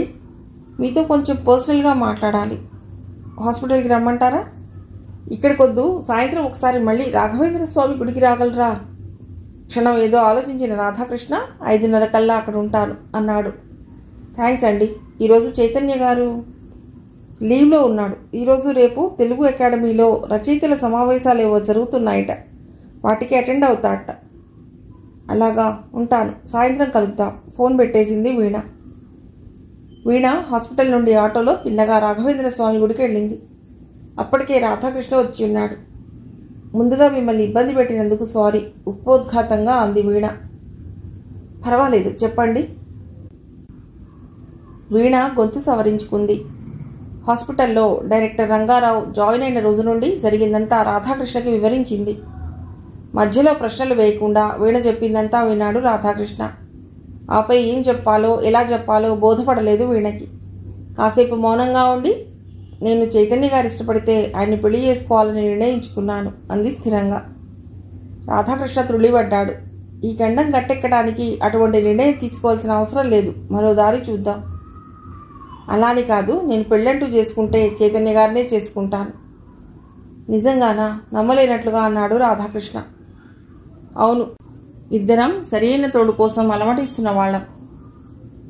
మీరు 2 రోజులు సెలవు పెట్టుకుని కూల్గా అన్ని కోణాల నుండి ఈ విషయం గురించి ఆలోచించండి. తొందరపాటు నిర్ణయాలతో జీవితాన్ని మరింత అశాంతిమయం చేసుకోవద్దు. బాగా ఆలోచించే ఈ నిర్ణయానికి వచ్చాను. చైతన్య గారి సహచర్యంలో నేను కోరుకునే ప్రేమ, అభిమానం అన్నీ నాకు దొరుకుతాయని నేను నమ్ముతున్నాను. మీ నమ్మకం మమ్ము కాదని నేను హామీ ఇస్తున్నాను. ఈ విషయం డైరెక్ట్గా చైతన్యతోనే మాట్లాడతాను. వాళ్ళ అక్కయ్యకి ఈ పెళ్లి విషయం వాసన కొట్టకూడదు. ఆవిడ తప్పక చైతన్య మనసు విరిచేస్తుంది. కాబట్టి పెళ్ళయ్యాకే ఆశీర్వాదం కోసం మీరు ఆవిడ దగ్గరికి వెళ్ళాలి అన్నాడు రాధాకృష్ణ. అలా కుదురుతుందా? చైతన్య గారు ఒప్పుకుంటారా? ఆవిడ బాధపడతారు కదా. ఏది ఏమైనా ఈ పెళ్లి జరిగే వరకు ఆవిడకి ఈ విషయం తెలియజేయకపోవటం అన్ని విధాలా మంచిది. నేను చైతన్యకి అంతా వివరిస్తాను. రేపే మాట్లాడతాను. ఇక మీరు నిశ్చింతగా ఉండండి. మీ సహాయం జన్మలో మర్చిపోలేను. ఇది నేను చైతన్య కోసం చేస్తున్నాను. అలాగే అనుకోండి. మళ్ళీ మనం కలుసుకోవటం రేపే, ఇక్కడే, ఇదే టైంకి. అలాగే, లేచింది వీణ. మర్నాడు 11 గంటల కల్లా తెలుగు అకాడమీలో ఉన్నాడు రాధాకృష్ణ. సభలు రసవత్తరంగా జరుగుతున్నట్లున్నాయి. పెద్ద పెట్టిన నవ్వులు వినిపిస్తున్నాయి. చైతన్య ముందు వరుసలో ఈ వైపునే కూర్చుని ఉన్నాడు. రాధాకృష్ణ చేయి భుజం మీద పడగానే ఆ స్పర్శను గుర్తించిన చైతన్య, నువ్వు కూడా వచ్చావా అన్నాడు సంభ్రమంగా. నీతో మాట్లాడాలి చిన్నగా అన్నాడు రాధాకృష్ణ. చైతన్య మొహంలో గబగబా రంగులు మారాయి. Anything serious? Nothing, don't worry, come with me. Chaitanya చేయి పట్టుకుని బయటకు తీసుకొచ్చాడు రాధాకృష్ణ. పావుగంటలో ఎన్టీఆర్ గార్డెన్స్లో ఒక చెట్టు కింద గడ్డిలో కూర్చుని ఉన్నారు వాళ్ళు. చెప్పు, సస్పెన్స్ భరించలేకపోతున్నాను అన్నాడు చైతన్య. ఎక్కడి నుంచి మొదలెట్టాలా అని ఆలోచనలో పడ్డాడు రాధాకృష్ణ. ముందుగా వీణ స్వీట్ ప్యాకెట్ తీసుకుని వెళ్ళినప్పుడు విమల అన్న మాటలన్నీ వివరించాడు. అక్క అట్లా మాట్లాడి ఉండదు. వీణగారు పొరపాటుగా అర్థం చేసుకుని ఉంటారు అన్నాడు చైతన్య. నేను అలాగే అనుకున్నాను. ఇంత క్రితమే మీ ఇంటికి వెళ్ళి మీ అక్కయ్య గారితో మాట్లాడాను అన్నాడు రాధాకృష్ణ. ఏ విషయం? నీ పెళ్లి విషయం. ఇప్పుడు నా పెళ్లి విషయం ఆవిడతో అర్జెంటుగా మాట్లాడే అవసరం ఏముంది? నవ్వాడు చైతన్య. నేను చెప్పేది విను అంటూ గంట క్రితం తనకి విమలకి మధ్య జరిగిన సంభాషణ క్లుప్తంగా వివరించాడు రాధాకృష్ణ. చైతన్య లేడు, రచయితల సభకి వెళ్ళాడు అంది విమల తలుపు తీసి రాధాకృష్ణను చూస్తూనే. తెలుసు, చైతన్య గురించి మనం మాట్లాడుకోవాలి, అందుకే వచ్చాను, కుర్చీలో కూర్చుంటూ అన్నాడు రాధాకృష్ణ. మా వాడి గురించి మాట్లాడుకోవడానికి ఏముంది అంది విమల. చైతన్యకి ఇప్పుడు 26 ఏళ్ళు అనుకుంటా. తనకి త్వరలో పెళ్లి చేయాలి. విమల మొహంలోకి గుచ్చి చూస్తూ అన్నాడు రాధాకృష్ణ. ఆ మాట వినగానే విమల మొహం అప్రసన్నంగా మారిపోయింది. గుడ్డివాడిని ఎవరు చేసుకుంటారు? ఆశపట్టం అనవసరం. ప్రయత్నం చేసి చూద్దాం. అసహనంగా కుర్చీలో కదిలింది విమల. వాడికి పెళ్లి చేసుకునే ఉద్దేశమే లేదు. వైశాలిని అభివృద్ధిలోకి తీసుకురావటమే తన జీవిత లక్ష్యం అని ఎన్నోసార్లు చెప్పాడు. తనకి కూడా ఒక తోడంటూ కావాలి కదా. మేమిద్దరం ఉన్నాం. నవ్వే ప్రయత్నం చేసింది విమల. అక్క అక్కే, ఆలి ఆలే. అందరికీ అన్నీ సమకూరవు కదా. పెళ్లి చేసుకుని నేను మాత్రం ఏం సుఖపడ్డాను? నాకు వాడు, వాడికి నేను. అలా అనకండి. చైతన్య చీకటి జీవితంలోకి వెలుగును తెచ్చే ప్రయత్నం చేద్దాం. 2 చేతులు జోడించి మీకో దండం. ఈ ఇల్లు ఇప్పుడు ప్రశాంతంగా ఉంది. అందరం హ్యాపీగా ఉన్నాం. మీరు అక్కర్లేని ప్రయత్నాలు ఏమీ చేయకండి. అక్కగా మీరు ఆనందించడం పోయి అలా అభ్యంతరం చెబుతున్నారేమిటి? రాధాకృష్ణ సూటిగా అడిగేసరికి విమల కంగుతింది. తనకి పెళ్ళంటే అసహ్యం అని చైతన్య ఎన్నోసార్లు నాతో అన్నాడు. వాణ్ణి బాధించడం దేనికి? ఇక మీరు ఆ విషయం గురించి మర్చిపోండి. సరే, మీ ఇష్టం. మంచిళ్ళు కూడా తాగకుండా తిన్నగా తెలుగు అకాడమీకి బయలుదేరిపోయాడు రాధాకృష్ణ. చైతన్య నమ్మలేనట్లుగా రాధాకృష్ణ చెప్పింది విన్నాడు. అబద్ధం చెప్తున్నానని అనుకుంటే నేనేమీ చేయలేను. నువ్వెందుకు అబద్ధం చెప్తావు? అక్క అంతలా మారిపోయిందంటే ఆశ్చర్యంగా ఉంది. నాకు పెళ్ళంటే అసహ్యమని ఏనాడు తనతో అనలేదు. ఇప్పటికైనా అర్థమైందా? ఆవిడ స్వార్థం చూసుకుంటోంది. నువ్వు పెళ్లి చేసుకుంటే వాళ్ళని చూడవేమో అని భయం కాబోలు. పోనీలే, ఇప్పుడు నేను పెళ్లి చేసుకుని అక్కని భయపెట్టడం లేదు కదా. నువ్వు పెళ్లి చేసుకుంటున్నావు సీరియస్గా అన్నాడు రాధాకృష్ణ. నాకా పెళ్ళా? జోక్ ఆఫ్ ద ఇయర్ పెద్దగా నవ్వాడు చైతన్య. అలా నవ్వులాటగా తీసుకోకు. మీ అక్క అన్నట్లుగా నీకు పెళ్ళంటే అయిష్టం ఏమీ లేదు కదా అడిగాడు రాధాకృష్ణ. వివాహం, కుటుంబం, సంతానం ఇవేవీ లేకుండా జీవితం పరిపూర్ణం కాదు. అయితే వివాహం అనేది అన్నీ సవ్యంగా ఉన్నవాళ్లకే ఒక యోగంగా అభివర్ణిస్తారు. ఇక నాలాంటి వాళ్ళకి నిరుత్సాహం ధ్వనించింది చైతన్య గొంతులో. అలా నిరాశపడకు. నిన్ను చేసుకోవటానికి బంగారు బొమ్మ లాంటి అమ్మాయి సిద్ధంగా ఉంది. చైతన్య భుజం తడుతూ అన్నాడు రాధాకృష్ణ. బాహ్య సౌందర్యంతో నాకు పనిలేదు. నిన్ను చేసుకోవటానికి సిద్ధమైనప్పుడే మానసిక సౌందర్యం ఉన్నట్లు అర్థమవుతోంది కదా. వాళ్ళ పరిస్థితులు ఎటువంటివో. అలా అనుమానపడకు. వీణగారు నిన్ను మనస్ఫూర్తిగా ఇష్టపడే పెళ్లి చేసుకోవాలనుకుంటున్నారు. చైతన్య త్రుళ్ళిపడ్డాడు. ఎవరు? వీణగారా? నువ్వెంతో అభిమానించే వీణగారు నీతో జీవితం పంచుకోవాలని ఉవ్విళ్ళు ఊరుతున్నారు. నీకేమైనా అభ్యంతరం అయితే ఆవిడను నో అనేవాడు మూర్ఖుడే అవుతాడు. నీకు ఇష్టం అని తెలిసిపోయింది. ఇక ఆలస్యం దేనికి? శుభస్య శీఘ్రం. అయితే ఈ విషయం పొరపాటున కూడా మీ అక్కకు తెలియనీయకు. ముందు పెళ్ళైపోని. కానీ అక్క లేకుండా పెళ్ళయ్యాక ముందుగా ఆవిడ ఆశీర్వాదమే తీసుకుంటాం. కాసేపు ఆవిడ బాధపడవచ్చు, అది సహజం కూడా. గట్టిగా క్షమాపణ చెప్పుకో. అన్నీ అవే సర్దుకుంటాయి. ముందు మాత్రం చెప్పొద్దు. భారంగా నిట్టూర్చాడు చైతన్య. ఒకసారి నేను వీణగారితో మాట్లాడితే బాగుంటుందేమో. ఆ మధ్య ఫోన్లో అదోలం మాట్లాడారు కదా. సాయంత్రం కలుద్దాం. ప్యాంటుకి అంటుకున్న గడ్డి పరకలు దులుపుకుంటూ లేచాడు రాధాకృష్ణ. అయినా మీ అక్క పుణ్యాన ఆవిడ అలా మాట్లాడవలసి వచ్చింది. సాయంత్రం వాళ్ళు గుడికి వెళ్లిన 10 నిమిషాల్లో వీణ వచ్చింది. చైతన్యతో మాట్లాడాలంటే ఎందుకో సిగ్గుగా అనిపించింది వీణకు. చైతన్య కూడా మొహమాట పడుతున్నాడు. నాకు కోఠీలో చిన్న పనుంది, ఇప్పుడే వస్తాను. వాళ్ళిద్దరికీ ఏకాంతం కల్పించి వెళ్ళిపోయాడు రాధాకృష్ణ. గుడిలో హారతి గంటలు మోగుతున్నాయి. సారీ, ఆ రోజు ఫోన్లో మీతో ముందు తనే పెదవి విప్పింది వీణ. రాధాకృష్ణ అంతా చెప్పాడు. మా అక్క అలా మాట్లాడినందుకు ఆవిడ తరఫున నేను సారీ చెప్తున్నాను. చచ్చా, ఆవిడ పెద్దవారు. 2 మాటలు అనటంలో తప్పు లేదు. ఇద్దరి మధ్య 2 నిమిషాలే మౌనం. ఈ గుడికి ఇదివరలో మీరు వచ్చారా? మళ్ళీ తనే అంది వీణ. రాధాకృష్ణతో వచ్చాను. ఎక్కడికైనా ఎవరో తీసుకువెళ్ళాలి. స్వయంగా వెళ్ళలేని ఆసక్తి ఉండే. అటువంటి నన్ను మీరు అంటూ మాటలు మింగేశాడు చైతన్య. బాగా ఆలోచించుకోండి. మిమ్మల్ని మీరు కించపరుచుకోవద్దు. మీకేం తక్కువ? ఇక ఎక్కడికి వెళ్ళినా ఇద్దరం కలిసే వెడదాం. నాకంతా కల్లో జరుగుతున్నట్లుగా ఉంది ఆనందంగా అన్నాడు చైతన్య. నీ కళ ఎల్లుండే సాకారం కాబోతోంది. ఇప్పుడే పంతులు గారితో మాట్లాడాను. ఎల్లుండి పొద్దున 8:30కి దివ్యమైన ముహూర్తం ఉందిట. ఈ గుళ్ళోనే పెళ్లి. సాయంత్రం స్టాఫ్కి మినర్వాలో డిన్నర్. ఎలా ఉంది? రాధాకృష్ణ వచ్చాడు. వీణ సిగ్గుతో తలదించేసింది. వీణగారిని అడుగు అన్నాడు చైతన్య. చైతన్య గారు ఎలా అంటే అలా అంది వీణ. ఇద్దరూ సై అన్నట్లే. నేను కూడా ఈ 2 రోజులు సెలవు పెట్టేస్తాను. రేపు భార్గవిని తీసుకొస్తాను. షాపింగ్ చేద్దాం హుషారుగా అన్నాడు రాధాకృష్ణ. స్నేహితుడు అనే పదానికి ఆదర్శం మీరు. రాధాకృష్ణని అభినందించింది వీణ. రాధాకృష్ణ స్నేహం దొరకకపోయి ఉంటే నేను ఇప్పుడు ఇలా ఉండేవాడినే కాదు. కర్చీఫ్తో కళ్ళలోని చెమ్మనద్దుకున్నాడు చైతన్య. రాధాకృష్ణ స్నేహం దొరక్కపోయి ఉంటే ఇప్పుడు ఏకాంతంగా వీణగారితో కబుర్లు చెప్పుకుంటూ ఉండేవాడివి. పానకంలో పుడకలా ఇక్కడ రాధాకృష్ణ ఉండేవాడు కాదు. అదే కదా నీ బాధ? పెద్దగా నవ్వుతూ అన్నాడు రాధాకృష్ణ. గురువారం అనుకున్న ముహూర్తానికి రాఘవేంద్ర స్వామి గుడిలో వీణ మెడలో 3 ముళ్ళు వేశాడు చైతన్య. కంగ్రాట్స్, నేను పార్టీ ఏర్పాట్లలో ఉంటాను. సాయంత్రం మినర్వా హోటల్లో కలుద్దాం. చైతన్య చేయి నొక్కుతూ అన్నాడు రాధాకృష్ణ. ఆటోలో తిరిగి వస్తున్నప్పుడు చైతన్య బిగుసుకుపోయి ఉన్నాడు. వీణకి కూడా గుండెలు దడదడలాడుతున్నాయి. కాలింగ్ బెల్ నొక్కిన 2 నిమిషాలకు ఎవరు అంటూ తలుపు తీసిన విమల నోటి మాట రానట్లుగా నిలబడిపోయింది. గుమ్మంలో పెళ్లి బట్టల్లో ఒకరి చేయి ఒకరు పట్టుకుని నిలబడి ఉన్నారు చైతన్య, వీణలు. ఆ దృశ్యం చూడగానే విమల కళ్ళు తిరిగాయి, ఒళ్ళు తూలింది. పక్కకి ఒరిగిపోతున్న ఆమెను చప్పున పట్టుకుంది వీణ. అక్క, మేము అంటూ చైతన్య ఏదో చెప్పబోయాడు. ఆవిడ ఫెయింట్ అయినట్లున్నారు అంటూ విమలను అలాగే పొదవి పట్టుకుని ముందు గదిలోని మంచం మీద పడుకోబెట్టింది వీణ. అక్క, నీకేమైంది? ఇప్పుడెలా ఉంది? ఆందోళన పడిపోతున్నాడు చైతన్య. వీణ వంటింట్లోంచి గ్లాస్తో నీళ్లు తీసుకొచ్చి విమల మొహం మీద చిలకరించింది. చైతన్య కుర్చీలో అసహనంగా కదులుతూ, అక్కను డాక్టర్ దగ్గర తీసుకెడదామా? విమల కళ్ళు తెరవడం చూసి, పర్వాలేదు, వదిన గారికి స్పృహ వచ్చింది అంది వీణ తేలికపడిన మనస్సుతో. ఎవరే నీకొదిన? గయ్యమంటూ లేచింది విమల.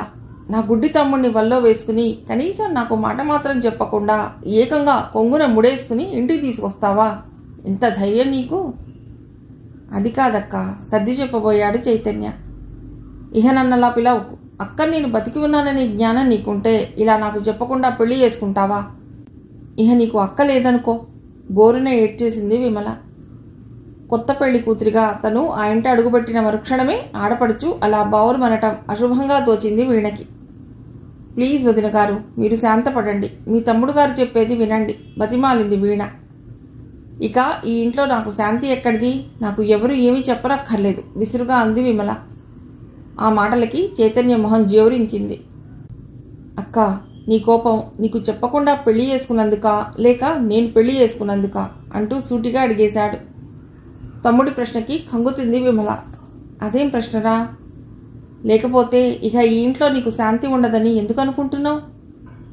నా బాధ నీకు అర్థం కాదు. నీది బాధ కాదు, అర్థం లేని భయం. నా పెళ్ళైతే మాత్రం నిన్ను ఇంట్లోంచి వెళ్ళిపోమ్మంటానా? విమల తలదించుకుంది. ఒక్కగానొక్క తమ్ముడివి, నీ పెళ్లి చూడాలని నాకు మాత్రం కోరికగా ఉండదా? అంత కోరికున్న దానివి వీణతోనూ రాధాకృష్ణతోనూ అలా ఎందుకు అంటూ ఇంకా ఏదో అనబోతున్న చైతన్య భుజం మీద చెయ్యి వేసి వారించింది వీణ. వదిన గారు, నా జాతకరీత్యా పెళ్లికి ఎవరినీ పిలవకూడదన్నారు. గుడిలోనే పెళ్లి జరగాలన్నారు. అందుకే ఇలా చేసుకోవలసి వచ్చింది. ఏమీ అనుకోకండి, మమ్మల్ని క్షమించి ఆశీర్వదించండి అంది వీణ విమల పాదాలు తాకుతూ. చప్పున కాళ్ళు వెనక్కి లాక్కుంది విమల. సాయంత్రం హోటల్లో చిన్న పార్టీ ఇస్తున్నాం. అందరం సరదాగా వెళదాం. అక్కడ మీ తృప్తి కోసం దండలు మార్చుకుంటాం, సరేనా? నవ్వింది వీణ. అక్క, ఆకలి దంచేస్తోంది, పొట్ట తడుముకుంటూ అన్నాడు చైతన్య. రాధాకృష్ణ ఇంట్లో ఫంక్షన్ అంటూ చీకటితో వెళ్ళిపోయావు. నేను కాఫీ తాగ్గానే గ్యాస్ అయిపోయింది. పోనీలేండి, లంచ్కి కూడా హోటల్కే వెళ్ళిపోదాం అంది వీణ. మీరెళ్ళండి, ఈరోజు గురువారం కదా, పగలు భోంచేయను ముభావంగా అంది విమల. తరువాత నాకు తలనొప్పిగా ఉంది అంటూ ఆ వైపు తిరిగిపోయింది. వీణ చైతన్య లంచ్కి క్రిస్టల్ హోటల్కి వెళ్లారు. సారీ, ఇంట్లో అడుగుపెట్టగానే నీకు చేదు అనుభవం. మొదటిసారి వీణని ఏకవచనంతో సంబోధించాడు చైతన్య. నాకు ఇటువంటి అనుభవాలు కోకొల్లలు అంటూ చిన్నగా నవ్వింది వీణ. సాయంత్రం పార్టీకి రానని మొండికేసింది విమల. నాకు అస్సలు బాగోలేదు, జ్వరం తగిలింది, వైశాలిని తీసుకెళ్ళండి.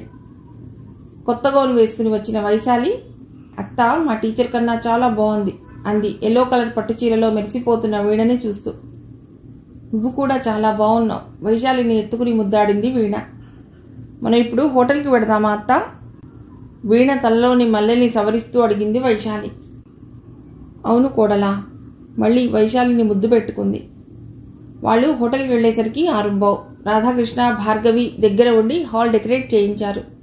రిసెప్షన్ కుర్చీలు వేయించారు. వీణకి అలంకరణ ఎంతో నచ్చింది. భార్గవి వీణని పక్కకి తీసుకెళ్లి చీర సర్దింది, కొద్దిగా మేకప్ చేసింది. ఇద్దరినీ కుర్చీలో కూర్చోబెట్టి మేడ్ ఫర్ ఈచ్ అదర్లా ఉన్నారు అంది భార్గవి. అలా అనకండి, వీణ పక్కన నేను. ఇహపై మీరు అలా మాట్లాడితే నేను ఊరుకోను. చైతన్య మాటలు మధ్యలోనే తుంచేసింది వీణ.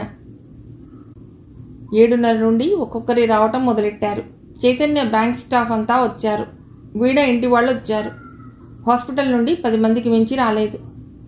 డిన్నర్కి 40 మంది దాకా అయ్యారు. 10 అందరూ డిన్నర్ చేసి నూతన వధూవరులని మరోసారి అభినందించి వెళ్ళిపోయారు. రాధాకృష్ణ బిల్ సెటిల్ చేసి వచ్చాడు. ఎంతైంది? పర్స్ తీయబోయాడు చైతన్య. నువ్వు బ్యాంక్కి వచ్చాక లెక్కలు చూసుకుందాం వారించాడు రాధాకృష్ణ. ఇక వెళదామా?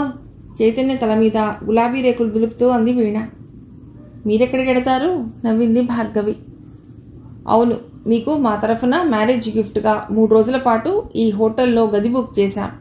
ఈ 3 రోజులు ప్రపంచాన్ని మర్చిపోండి, పదండి అంటూ చైతన్య చేయి పట్టుకోబోయి ఆగిపోయాడు రాధాకృష్ణ. ఇహ చైతన్యను వీణగారి చేతిలో పెట్టేశాంగా. వీణకి సిగ్గుగా ఉంది. తను అడుగులు వేయటానికి భార్గవి చేతిని ఆసరాగా తీసుకుంది. ఆ రూమ్ ఫస్ట్ నైట్ కని అందంగా డెకరేట్ చేయబడి ఉంది. సినిమాలో చూసిన రూమ్లా ఉంది. రూమ్ అంతా సరదాగా తిరిగేస్తోంది వైశాలి. వైశాలిని మేము ఇంటి దగ్గర దిగబెట్టి పెడతాం. Good night. చైతన్య భుజం తడుతూ అన్నాడు రాధాకృష్ణ. వీణకి ముచ్చబడలు పోస్తున్నాయి. భయం ఎందుకు? కర్చీఫ్తో వీణ నుదుటి మీద స్వేదాన్ని అద్దుతూ నవ్వింది భార్గవి. All the best. అన్నట్లు చిక్కడపల్లిలోనే కొంచెం లోపలికి 2 గదులు, కిచెన్ ఉన్న ఒక ఇల్లు చూశాను. మీరు ఇల్లు మారక తప్పదు కదా. అద్దె 2000. రేపే ఇల్లు షిఫ్ట్ చేసేస్తుంది భార్గవి అన్నాడు రాధాకృష్ణ వెళ్లే ముందు. నీకు కృతజ్ఞతలు ఎలా చెప్పాలో తెలియటం లేదు చైతన్య అన్నాడు. ఇటువంటప్పుడు టైం వేస్ట్ చేయకూడదు. భార్గవి వైశాలిలతో వెళ్ళిపోయాడు రాధాకృష్ణ. వీణ తలుపు గడియబెట్టి వచ్చింది. పళ్ళు గాని స్వీట్స్ గాని తింటారా? బల్ల మీద అందంగా అమర్చి ఉన్న పళ్లను స్వీట్లను చూస్తూ అడిగింది వీణ. ఇప్పుడేగా భోజనం అయింది. పోని పాలు తాగండి. పాల గ్లాసు చైతన్య చేతికి అందించింది వీణ. చైతన్య కొద్దిగా పాలు తాగాడు. మిగతావి నీకు. నా జీవితంలో పాలు పంచుకుంటున్నందుకు జీవితాంతం నీకు కృతజ్ఞుణ్ణి. ఛా, మనలో మనకి కృతజ్ఞతలేమిటి? నేను మీకు, మీరు నాకు. అవును, ఒకరికి ఒకరం. జీవితాంతం ఇలాగే ఆనందంగా ఉండాలి. నలుగురికి ఆదర్శంగా కనబడాలి. మన సంసార వీణ పలికించే రాగం అనురాగం కావాలి. ఏవో అనుకున్నాను, నీలో గొప్ప రచయిత్రి దాగి ఉంది. పక్కనే కూర్చున్న వీడని హృదయానికి హత్తుకుంటూ అన్నాడు చైతన్య. మిగిలిన కథ తర్వాతి భాగంలో.